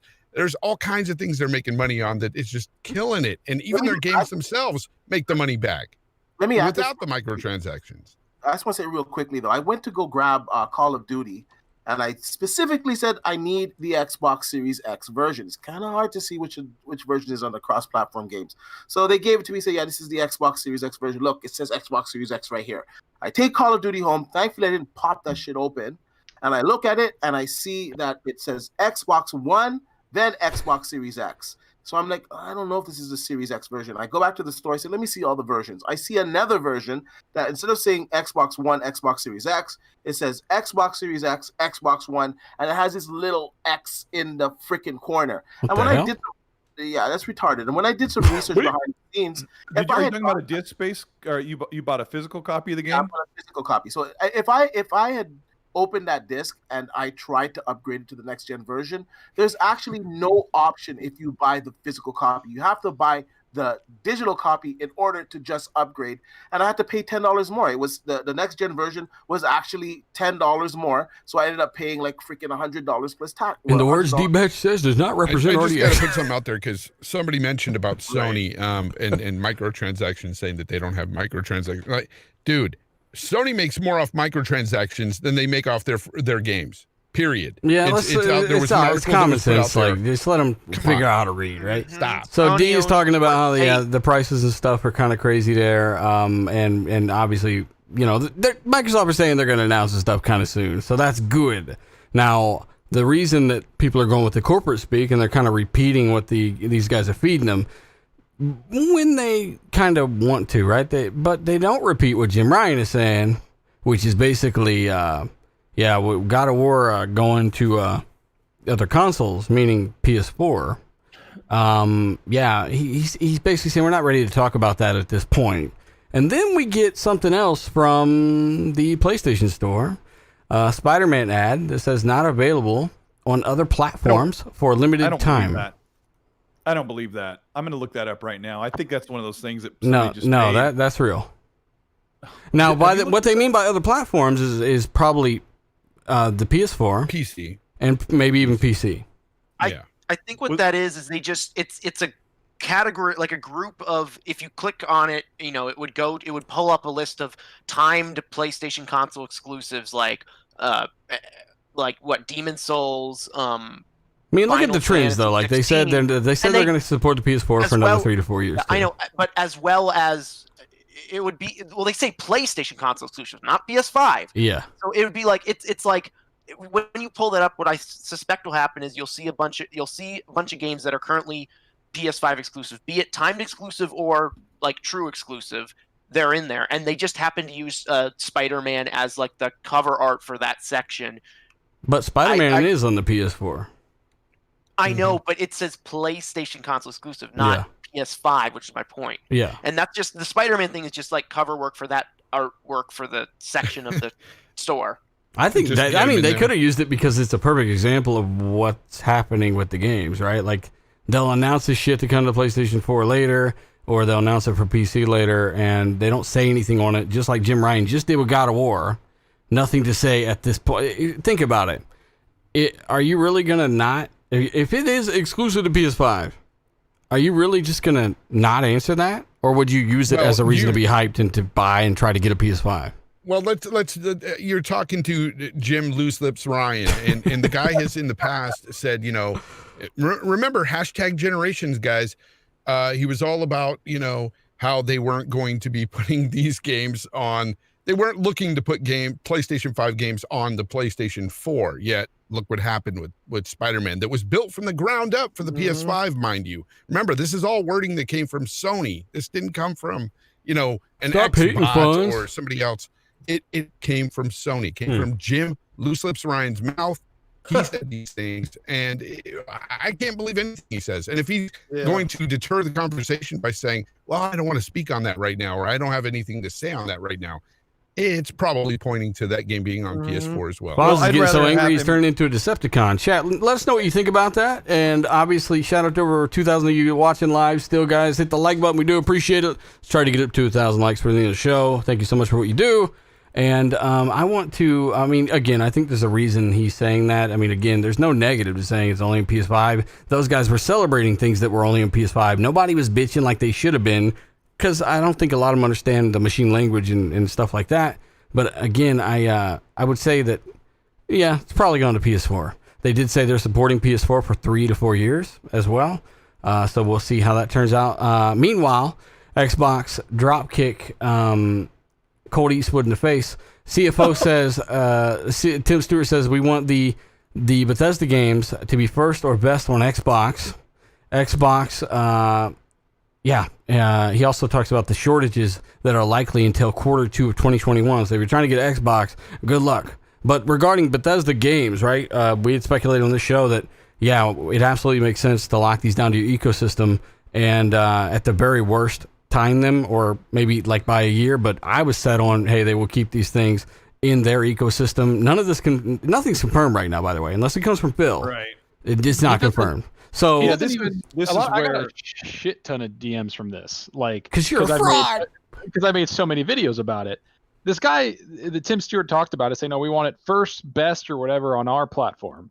And he says, we're not taking all games away from other platforms. It's literally different words, but the same exact thing Phil Spencer said. Like Phil Spencer's like, we're not taking all of them, and that's not our problem, case by case. I And like turtles. everybody's like, oh no, it's confirmed they're not exclusive. It's like, no, man, you don't understand. Just like Spider-Man was confirmed to be PS5 exclusive. If anybody listens to the show, if you guys listen to the show, Aaron Greenberg, when he was on here, he admitted we can't say anything because the deal's not done. So Like, my they're not- problem is Jim Ryan I wanted to segue into that when Dealer was asking me. Jim Ryan said, we don't want to speak on this right now. And I think that's what Xbox should be saying. I don't think that Phil or this Tim Stewart should be saying, well, here's my cryptic way of making it sound like we're going to keep the games. I wrote my reply in Hebrew. Now get a translator. Tim Stewart is on talking points from their communications team, and his talking point should be, we can't wait to work with Bethesda and partner with them when the deal's finished, but we have nothing to say on it right now. But instead, some of these leaders have been like, I'm going to dance all around this subject and give the media so much stuff to say. Maybe it was their intention to keep it ambiguous, to keep the hype and the mystique alive, to get people talking about what could possibly be, to generate hype for what Bethesda is going to be. But, in all actuality, just coming out and saying, we're probably going to keep these on the Xbox But Colt, platform. doesn't the recent history go against that argument entirely with what these guys are now saying is confirmed? Because Sony said so much more to make them think Spider-Man was confirmed exclusive to PS5. And it turns out, hey, no, here's a dropkick out a window. Here's the mixed messaging. And I know people use Minecraft as their atomic bomb to prove that Xbox guys were going to lose the Bethesda exclusives. What? What we didn't talk about is Minecraft was already out. It wasn't a game that was a sequel was coming. Minecraft was already on. And every Matt platform, Booty had already right? said that Outer Worlds sequel was going to be exclusive. Like they had already Ninja Theory stuff was going to be exclusive, Matt right? Booty already said that. So what I was getting at is like, you can't use Minecraft as an example. Xbox said they don't want to pull franchises away. Mhm. They're already on there, but actually they said games that are already on there. So Minecraft is already released, but there isn't a Minecraft 2. There isn't even a Minecraft 2 in the works. So that one doesn't work.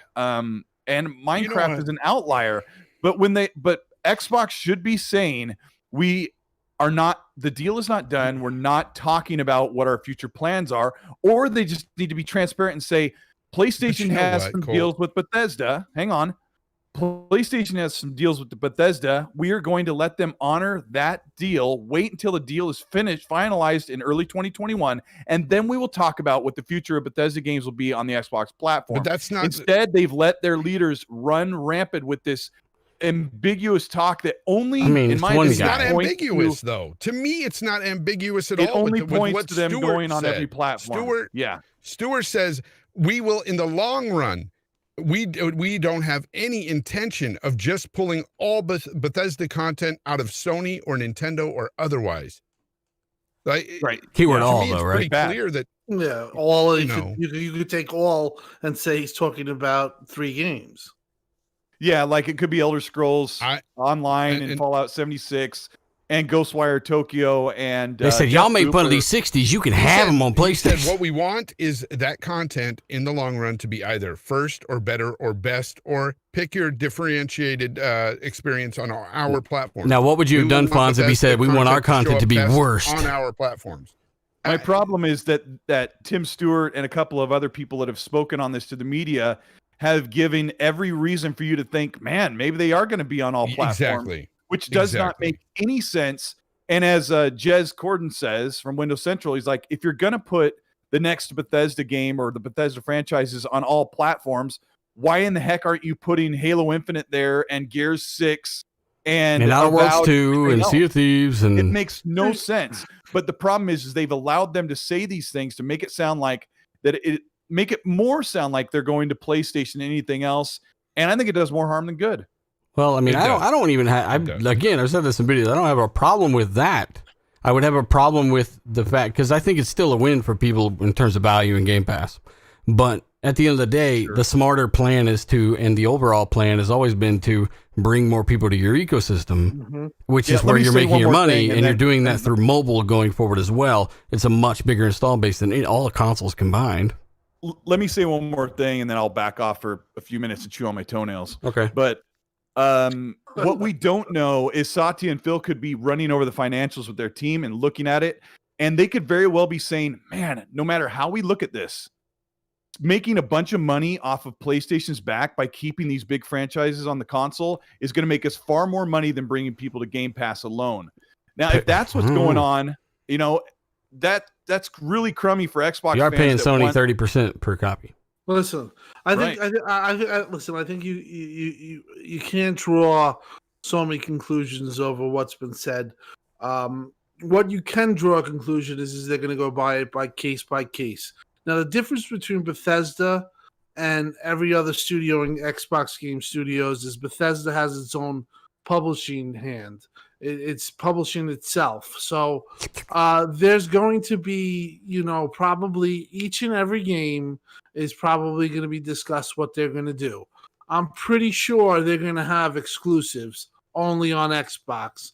I'm pretty sure that they probably will have some games like the Elder Scrolls Online Studio, that MMO, the new one that comes out, maybe Alpha Dog, the one of the newer mobile developers that's coming out, might go to PlayStation 5, and there also might be timed content. To have them put it on day and date with Sony absolutely makes no sense for the deal. It just does not make any sense. And the reason being because Microsoft already have $1 trillion. They didn't buy them just to make more money. They bought them to expand something. Right. If you're just you know, just saying, hey, I'm going to have it on Game Pass day one, you can get the deal substantially less, probably less than $1 billion to get all of their games on Game Pass day one, which is essentially what we're worried that they're going to do.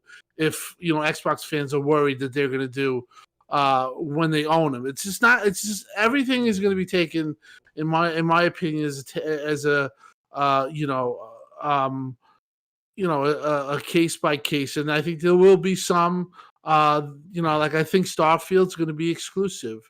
Elder Scrolls 6, that might be a timed exclusive for a year because of the size of the game and the lineage of the fans. But, you know, at the end of the day, I don't think anybody should be going too crazy about it. I think Phil said things that definitely would look like it's exclusive, and then Tim said something that obviously, you can draw question marks here and there, but I don't think you can concretely say either way it's going to be exclusive or it's going to be not exclusive. I think it's just case by case what makes sense. And they have to highlight xCloud and Game Pass. And by doing that is at least giving it a time of exclusivity. If they take that away from those two platforms, they're stupid. And I will openly say they're just it was a dumb move. You should have just kept it the way it is, or, had a deal for Bethesda on Game Pass and, invested in other studios. Hey, Kirby, what do you think about this? And I want Mads to take after that. What do you guys think about what makes sense to you? That's a tough one for me to answer. I think that if I think they're certainly not going to. So, as a developer, think about it this way: as a developer, we know that you want install base. That's why a lot of people are supporting the base consoles to this day. What is important to you as a developer? Does it really matter if it's on a PlayStation 5 when they tell you, hey, make the game for an Xbox, it'll work on xCloud with no extra work from you, you have access to X amount of consumers? I mean, how would you kind of think about it in that regard? Would it even matter? I'm not sure exactly, but if I had to guess, I just make the game. I mean, I don't really do the business side of things. But it's double the work, right? It's double the work. Yeah. I mean, I just get it done. Like I said, he said a lot of power rates, some crack rocks. I'm good to go, and we'll get it ported. So you're saying you would just build the two versions. I'm just trying to make you think about it from maybe Microsoft's perspective. Like, look, we don't have PlayStation, but we also just have the Xbox version that scales across 1 billion mobile devices and TVs soon. And but does ZeniMax and Bethesda and each of those studios have to worry about how much money they make? No, because it's all Xbox. Yeah, so they don't care. That's what I'm saying. You think about it from Microsoft's perspective, not theirs. Yeah, Howard doesn't have to worry about how much money or how many copies of Starfield He does have to worry about his hair. It's glorious. He does have to, like, if I'm Todd Howard and that team, I'm worried about how popular the game gets or how many people rave about it and how well it rates and scores and how big it becomes. We get it. Like, he doesn't have to worry about the money, but that's why I said from Microsoft's perspective, what do you think, Colt? Would you you have xCloud, you've got a massive install base on Windows, you've got the Microsoft ecosystem, Game Pass, and the consoles. Okay. Why would you care about PS5? If I'm Microsoft, my main priority right now is to grow Game Pass to make it the biggest thing that gaming has ever seen, and hope that it can become that. And so what I'm going to do is going to make the majority of those Bethesda games, those ZeniMax games, exclusive, except for the 2 mobile game teams, Alpha Dog and the other one. He said, "Give him the trash." Well, no, you have to understand they can't just make a blanket statement and say we're going to be exclusive to Xbox platform. And they didn't. Because they have teams that make games for mobile, so they're on mobile and they're on PC, and they got deals that they got on, right? And then you've got your games as a service titles, like Quake Arena or whatever the Quake thing might be. Something might be in the works. You've got Elder Scrolls Online that continues to be supported. Fallout 76, they support it whether you like it or not. Like, that's going to remain on there. It's not as cut and dry. They're not going to take anything away from anyone. Like, that's not going to be taken away. They're not going to take away Fallout 4. They're not going to take away Skyrim. Yes. Like, what do you think they'll do going forward? Some people may think that now that Xbox owns Bethesda, like, those games will disappear off your store and your library on PlayStation. Obviously, it's not how it works. So I think that's why they've been stepping up and saying, we didn't make this deal to take things away. And I think a lot of what they said means we're not going to take your game off your library you bought because now it's on the Xbox. I don't know anybody who's thinking that. I don't know anybody who's thinking that either. So why are you saying all this? Because why would they?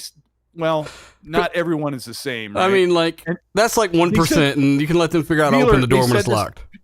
People said that about Minecraft when Microsoft bought them. I mean, yeah. Are you going to take Minecraft away from us? Maybe there's a question, but there was no precedent for that, like, at the time, right? So, I mean, the stuff you have will stay. The question is, are you concerned about a very small PS5 install base when you've got, all these mobile devices, PC, all the Xbox consoles, and it lures people to your service that you are very intent on growing? Hey, guys, I just wanted to say, I've got to go. I've got to get to bed. Got to get up at 3 a.m. All right, bro. But, so it was great talking to everybody. It was great guest. Kirby, good to have you. Get some rest, man. Yeah, Mads, always a pleasure, man. I'm going to take off. Grounded Gamer on YouTube. Check him out. Follow me. Check him out. He'll have a video on Cyberpunk here soon. That's not a joke. They're good.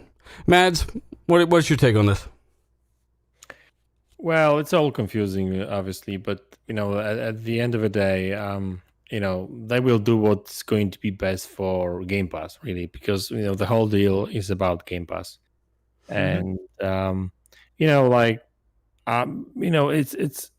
it's worth obviously remembering that he did say that they are not thinking about pulling all of their games. Yeah, let me give a shout out to Lex and the Lex Jensen who just said this in a super chat. Tim Stewart, Xbox CEO, clarified, I'm not announcing pulling content from platforms one way or the other. And he does say vague comments is vague, no confirmation to make Bethesda games.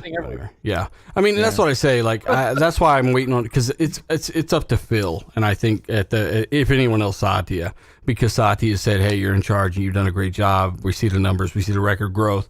We've seen comments like this before from Phil Harrison, in the past, and other executives at Xbox that aren't there anymore for obvious reasons, now ruining Google Stadia, and you just got to kind of take it right from Phil. Phil has said it's a case by case. We've got deals that we have to honor. And again, those saying it's confirmed, not on this and that, Sony gave you a lot more reason to think that Spider-Man was exclusive to PS5 until fucking 2 days before it came out. So, I mean, again, I'm just going to chill and wait for the shit to be confirmed before, all that shit. So, Mads, go ahead. Sorry. It was a good super chat. Yeah. I think it all depends on the situation and on the game, and also the when it's going to be released as well. Because if you think about Starfield, which is probably coming pretty soon, way before Elder Scrolls 6, for example, or like Wolfenstein stuff. These titles probably we will see these games like within a year, maybe two. There's other games that will be coming out like 3, 4, 5 years from now.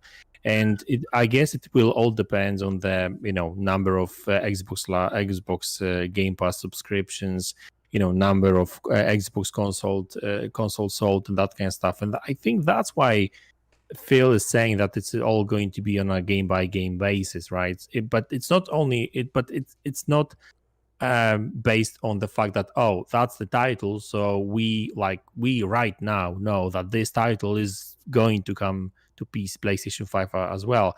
I think it will all depend on the situation Xbox is going to be in 2, 3 years, 4 years from now, right?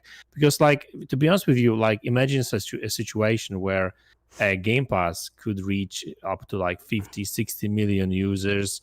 PC is growing right now as well, and we all know that all these games are going to be on PC. xCloud, may grow exponentially as well. So who knows, right? Maybe. But how do you grow those services to begin with, though? Think about Amazon Video. Nobody had that shit if not for the boys, right? Amazon Prime, right? I mean, exactly. And your point. But my point is that 4 or 5 years from now, they may say we don't need PlayStation at all because we would get pennies from selling games on their platform. When they'd be paying them 30%, right? Exactly. When we've got hundreds of users all across PC, Game Pass, Xbox, and whatever, right? So I think it all depends. It's going to depend. I think that at the very beginning of this generation, they really need at least one big game that's going to be a proper exclusive just to boost the subscriptions and that kind of stuff. They really need that. So some games I'm sure they will come to PlayStation 5, but a lot of them still just going to stay exclusive in my opinion, right? And to be honest with you, for me personally, the best thing about it is that whether a game will be on PlayStation 5 or not, I know that I will be getting that game day one in Game Pass on both PC and Xbox, right? So that's the biggest thing. It's the value, right? So yeah, it's not a bad thing. I will say that. I was going to cover, and I don't have to pay $100 for it, or 100 pennies, as you said. But that's the stuff we covered on this. It is what it is. We will see. Cyberpunk gameplay I was going to cover more, but Fawn's left, and frankly we ran a little long. But that was the Xbox One X version that they did show on the One X, and then they showed the same version on the Series X, I think. So that was not enhanced. That game still is not confirmed to be enhanced at launch, right, Colt? Yeah. So that was the One X version you were seeing on the Series X. Yep. And a 1080p stream. So hopefully Cyberpunk have a performance mode the Series X can kind of leverage. That would be nice, just like Witcher. And then according to Clobriel, there's a big new AAA open world IP that's being worked on that's yet to be announced at Microsoft, which is really cool. And I don't know what that would be. I don't know if there are any. Zucker, did you hear about this at all? Yeah, I did. I don't know what it would be though. I don't know from what developer. We know that we've heard Phil, we've heard a lot of people talking about how they've cultivated third-party deals and making them, a second-party exclusive. He also denied buying, contacting Japanese. Japanese. But then in the same breath, he's like, yeah, we're not doing that. But then he said that they're committed to updating expanding their studios and their content, because they've said that the number one thing they need to bring out on Game Pass, and Game Pass is the golden child, is content. And that's something that I think that is going to happen. I think Xbox kept a lot of things under the hood.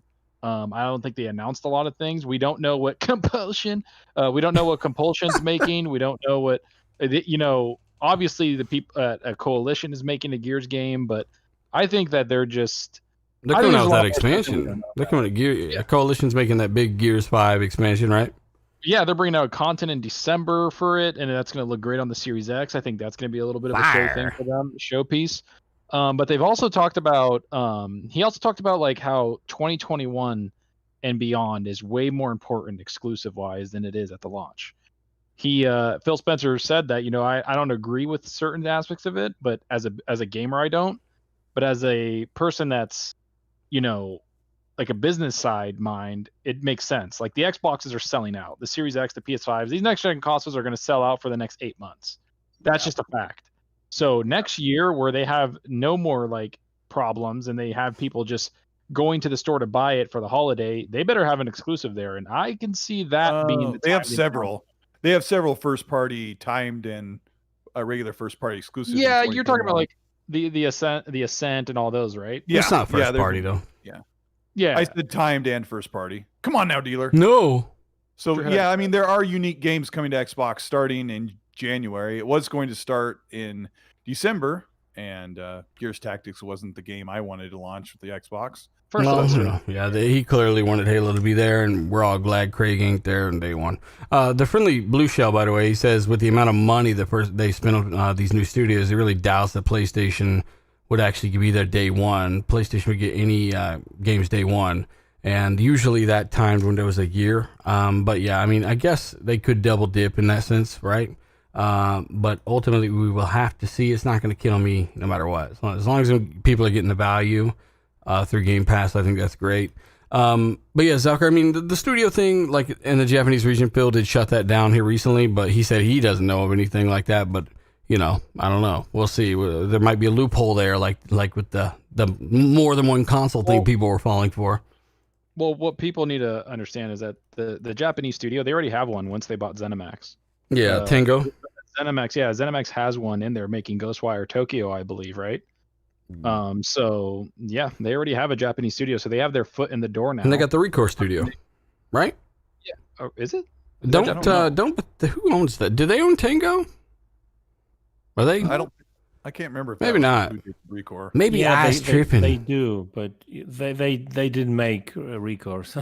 They didn't make Recourse? They did make that. Oh, they made Evil Within. I'm tripping. Okay, so that was a second party deal then? Was that a second party deal with Recourse? Yeah, that was a second party deal. I was going to say that's not a first party. Well, what the hell is that studio making now? Bugsnax 2? I don't know. Bugsnax squared. Hey, Colt, do you know where this 1.4 million Xboxes sold in a day is coming for? I mean, Microsoft said that they just had their biggest Xbox launch ever. They don't give numbers. Well, yeah, but reading into it as well, they say they sold more consoles.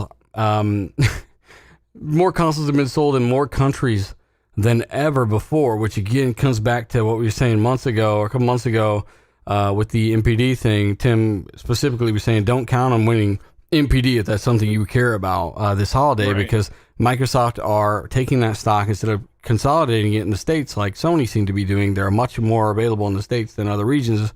They're spreading it out over more territories than ever to try to get kind of a global reintroduction to more territories. And you're not going to win MPD as a result here in the States. Yeah, I mean, maybe this is what they mean. Do you have any idea where that 1.4 in a day, though? 1.4 million in a day, Colt? Do you think that's...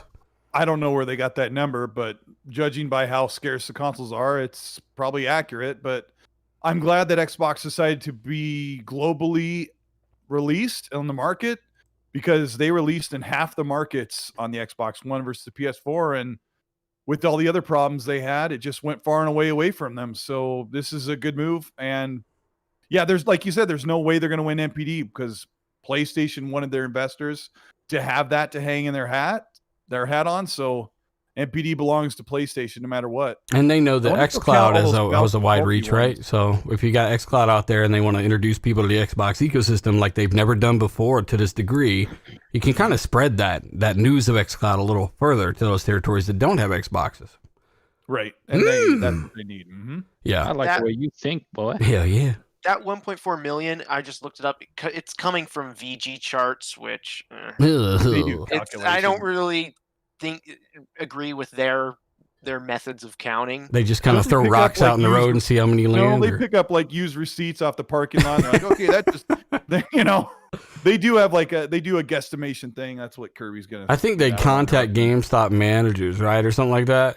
Yeah, well, it's like they have I think they have like relationships with the retailers, and they just ask the retailers like, "Oh, how much did you sell?" And then whatever they just take that at the face value, I guess. And so, what's the PS5 number then?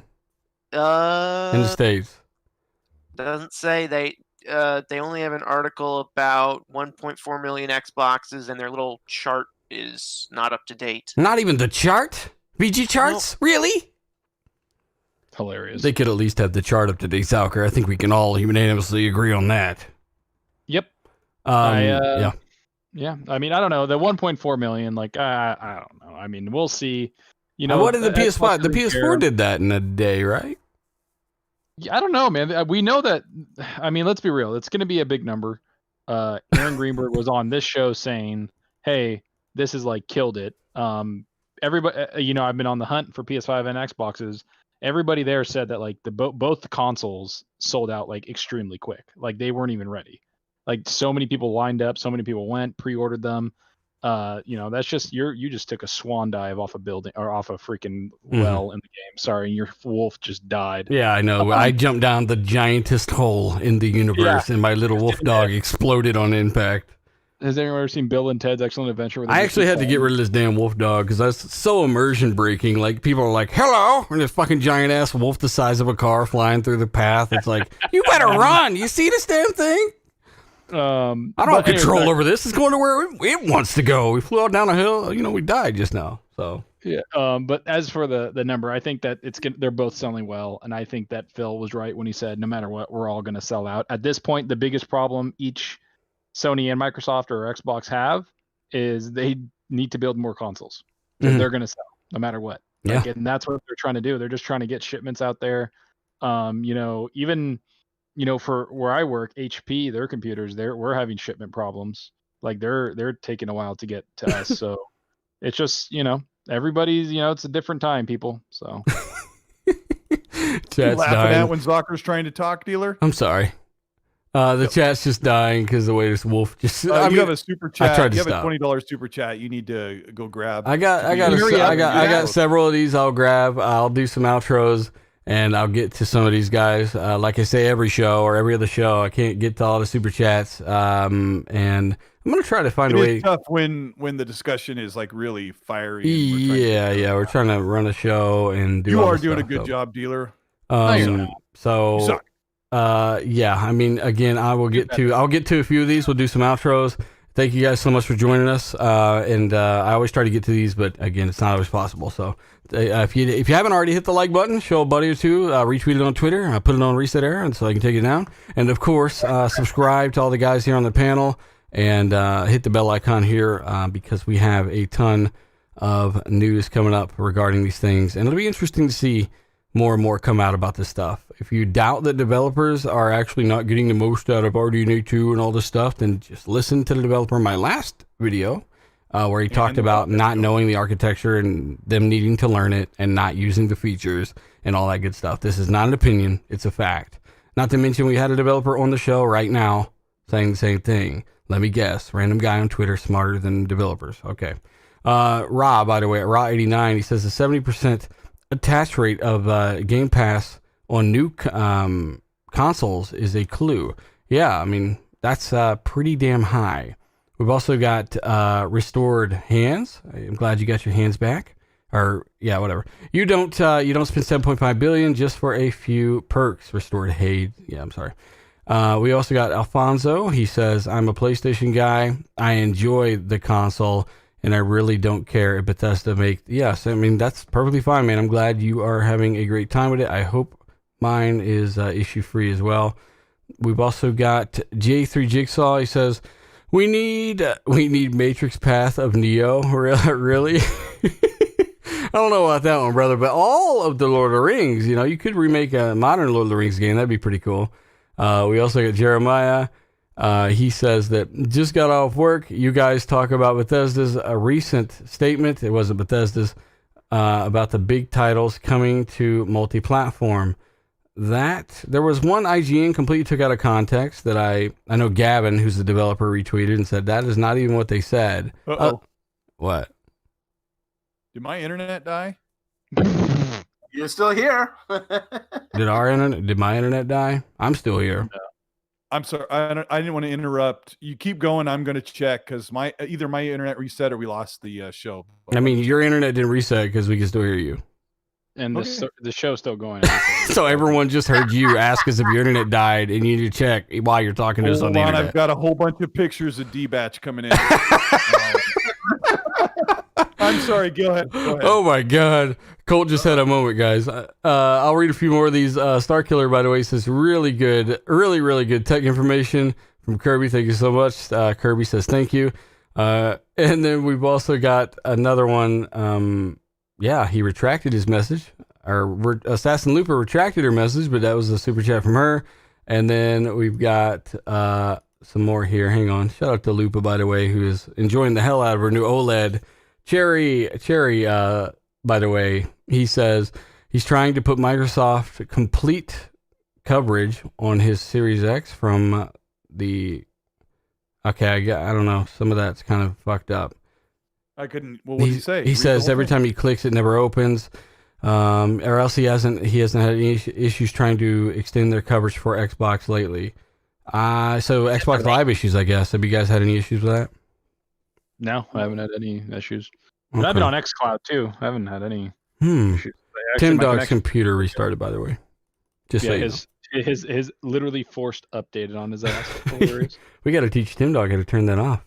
Or was it on purpose? Hey, shout out to everyone who is still here. Again, hit the like button if you haven't. We're going to do some outros. Thanks for the panel for bearing with me. We got some super chats, and thanks for those that support the show and show up every week. You guys rock. The patrons, the channel members, those with the special platinum badges. Thank you so much. Colt Eastwood, what have you been playing? Where can people find you, bud? Mostly been playing Assassin's Creed Valhalla. I've got 33 hours in already. Really loving it. I've tried out the first half an hour or so of Miles Morales. It's pretty fantastic.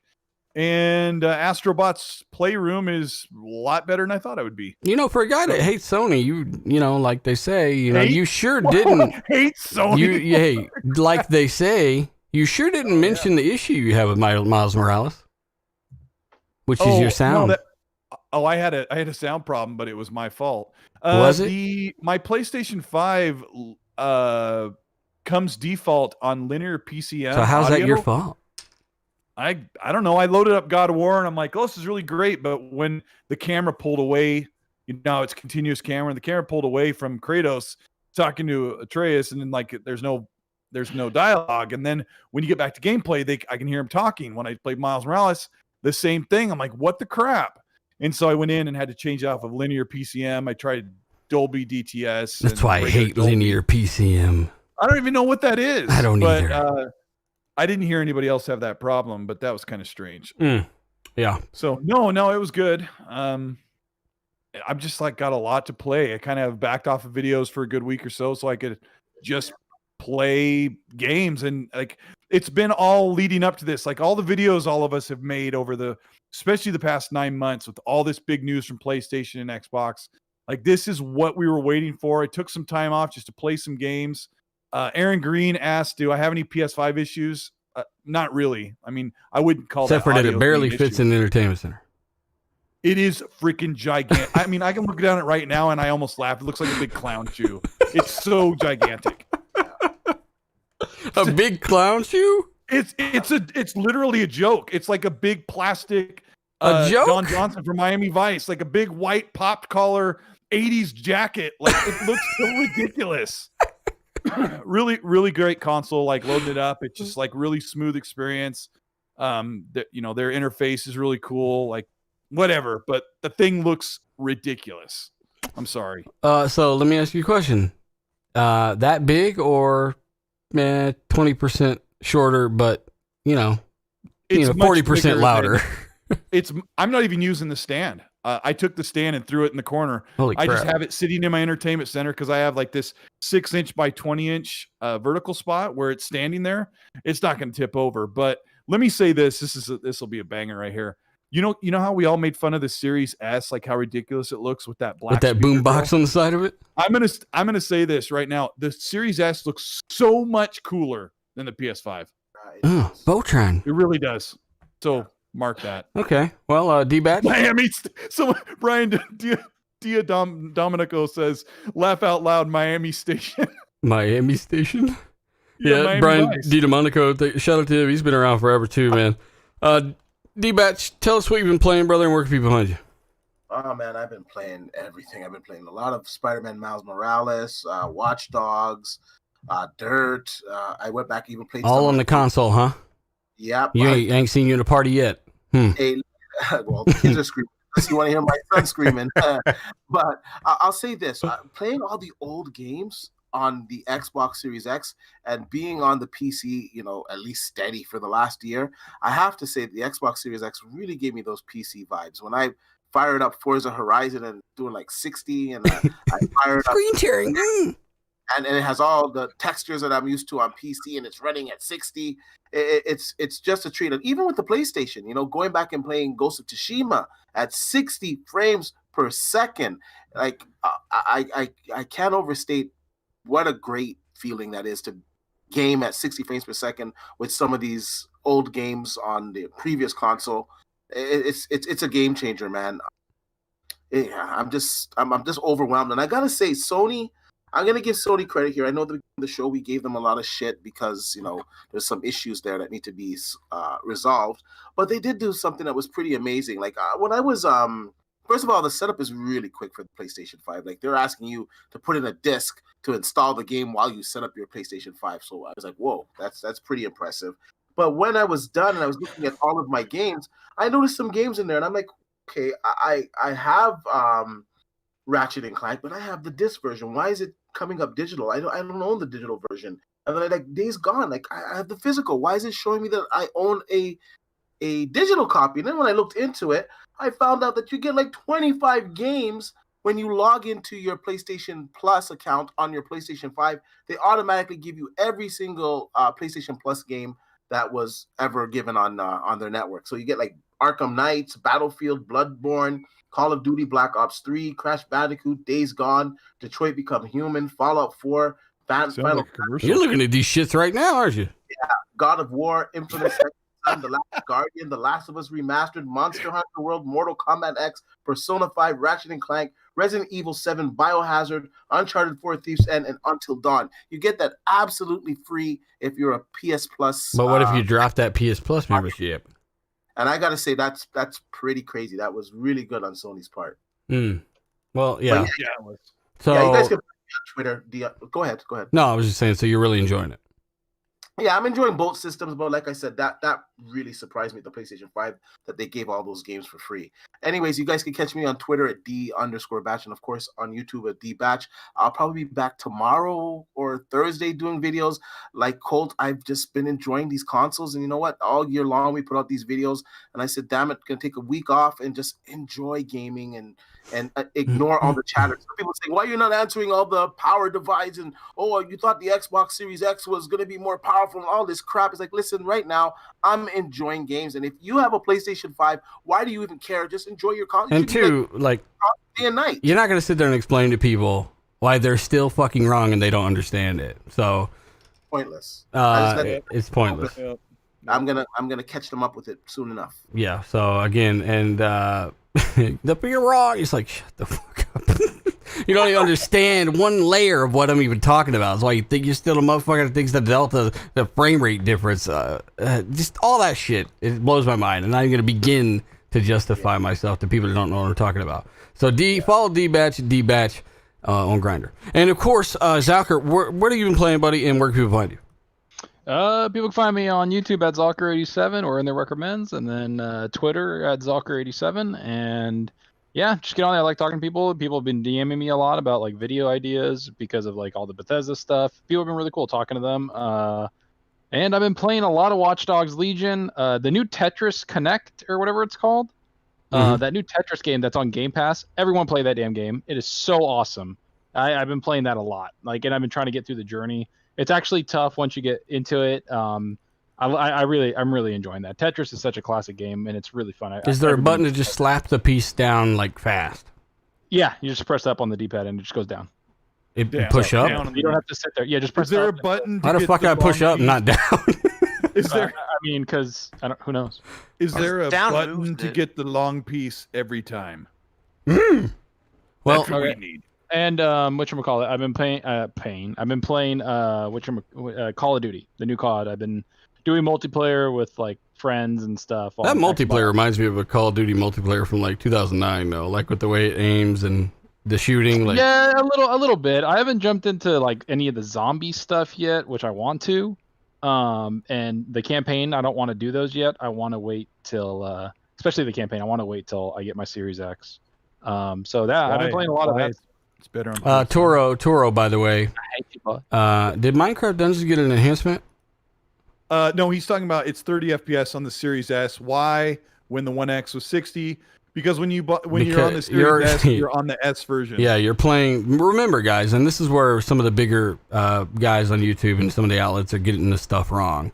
Like Doom Eternal, that is not an enhanced title, meaning you are not playing any other version of Doom Eternal besides a capped and limited version of the Xbox One S version on your Series S, right? So when Linus compared Doom Eternal on the Series S versus the Series X, he's comparing the Xbox One S version versus the Xbox One X version, capped at what those things could do at their best. That's it, not enhanced. So that's why Minecraft is 30. You're playing a One S version of the game just on your Series S in back compat mode. Why did they do that, though? Why did they? Because you can't go back and enhance every game. There's not enough RAM on the Series right. S. He's talking about for Doom's textures and all that, yeah. No, I forgot about Kirby's teaching me again that I forgot. Yeah, so Toro, you're playing the 1S and regular Xbox One version of Dungeons. It's not enhanced. It has not been because patched. of the RAM configuration, it can't. No, it's got nothing to do with the RAM. It's Yes, with it does. with 'cause there's Dungeons. Only because what Microsoft has done is they've said, all right, so there's 8 gigabytes of game available RAM on Series S and 9 on One X. I want to make sure we're talking about the same thing. I'm talking about Toro. He's confused as to why it's 30 on Series S, and I'm telling him it's because it's not patched. Right, and you're right. And the reason it's not patched and it can't run the One X version, Yeah, is we've explained because that. there's not enough RAM. Yeah. Okay. Yeah. Toro. I was just letting Toro know that he is playing a version of the game that doesn't even know it's not running on a next gen console. It's just a back compat Xbox One game. It's not the X. You don't have the Series X, so you don't get the Xbox One X version of that back compat game. That's how it works. So, just so you guys know, like Series S can do a lot more. Most of the games you're seeing on it are not even patched for it. It's running an Xbox One version of that game. That's how it works. So, but yeah, the RAM thing, and I think developers, it could run, I think, if they went back and used the memory multiplier stuff and they had access to the all that stuff, you know what I'm talking about, the memory saving features and all that, but they're just not going to do that, and I don't blame them. Yeah, more often than not, you're going to see a performance advantage over the 1S on new games, but the back and pat stuff, it's just kind of that's just how it is. It is what it is. Let's go ahead and give we got Zalkers. I want to do Mads is falling asleep. I want to do Mads first so we can get out of here. Mads, brother, thanks for joining us, man. We know it's late over there, especially. Tell people where they can find you, and of course, what have you been playing, man? Yeah, well, I've been playing Watch Dogs Legions for the most part, a little bit of Forza Motorsport 7 as well, and Horizon. So that's what I've been playing mainly, to be honest with you. Other than, those couple of, the first day after the launch, I pretty much tried out most of the games I had installed my disc and stuff, right? But I'm enjoying Watch Dogs Legions. Great When can we game. expect your review on that thing?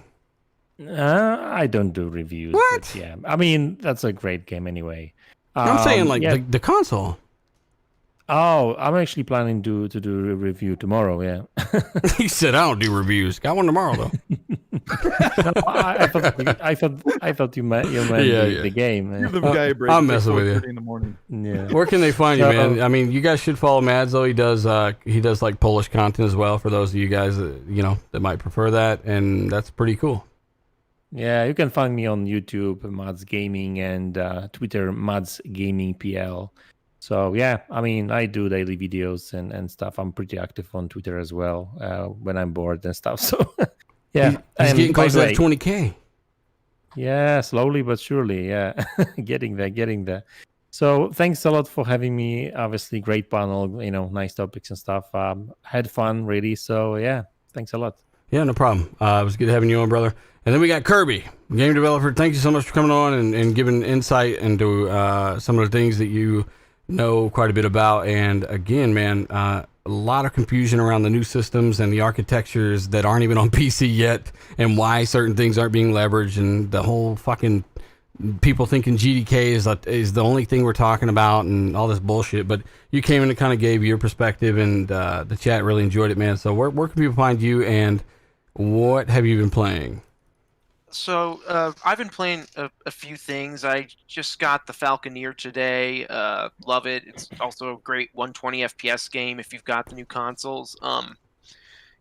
I've been also playing the 4chan Super Mario World hack and having a lot of fun with that because that was like community made, and I got to take part in that. And then on my to-do list, War Thunder just got DLSS, so I want to try that out. And then I am working on some tool assists for Familiar Zero Fantasy Force. I just need to kind of figure out why PCSX2 is being crappy.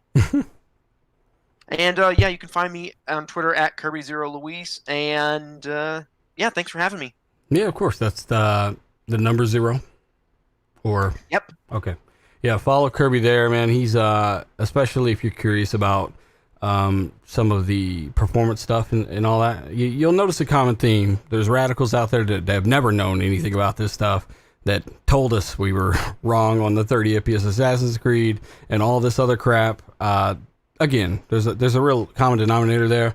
And then you got people that actually are making the games. And even I found out John has been saying the same shit and hearing the same shit about the tools. We're not just saying that it's the tools alone. We're saying that it's the features that will come along. The developers will learn how to harness a lot of this stuff.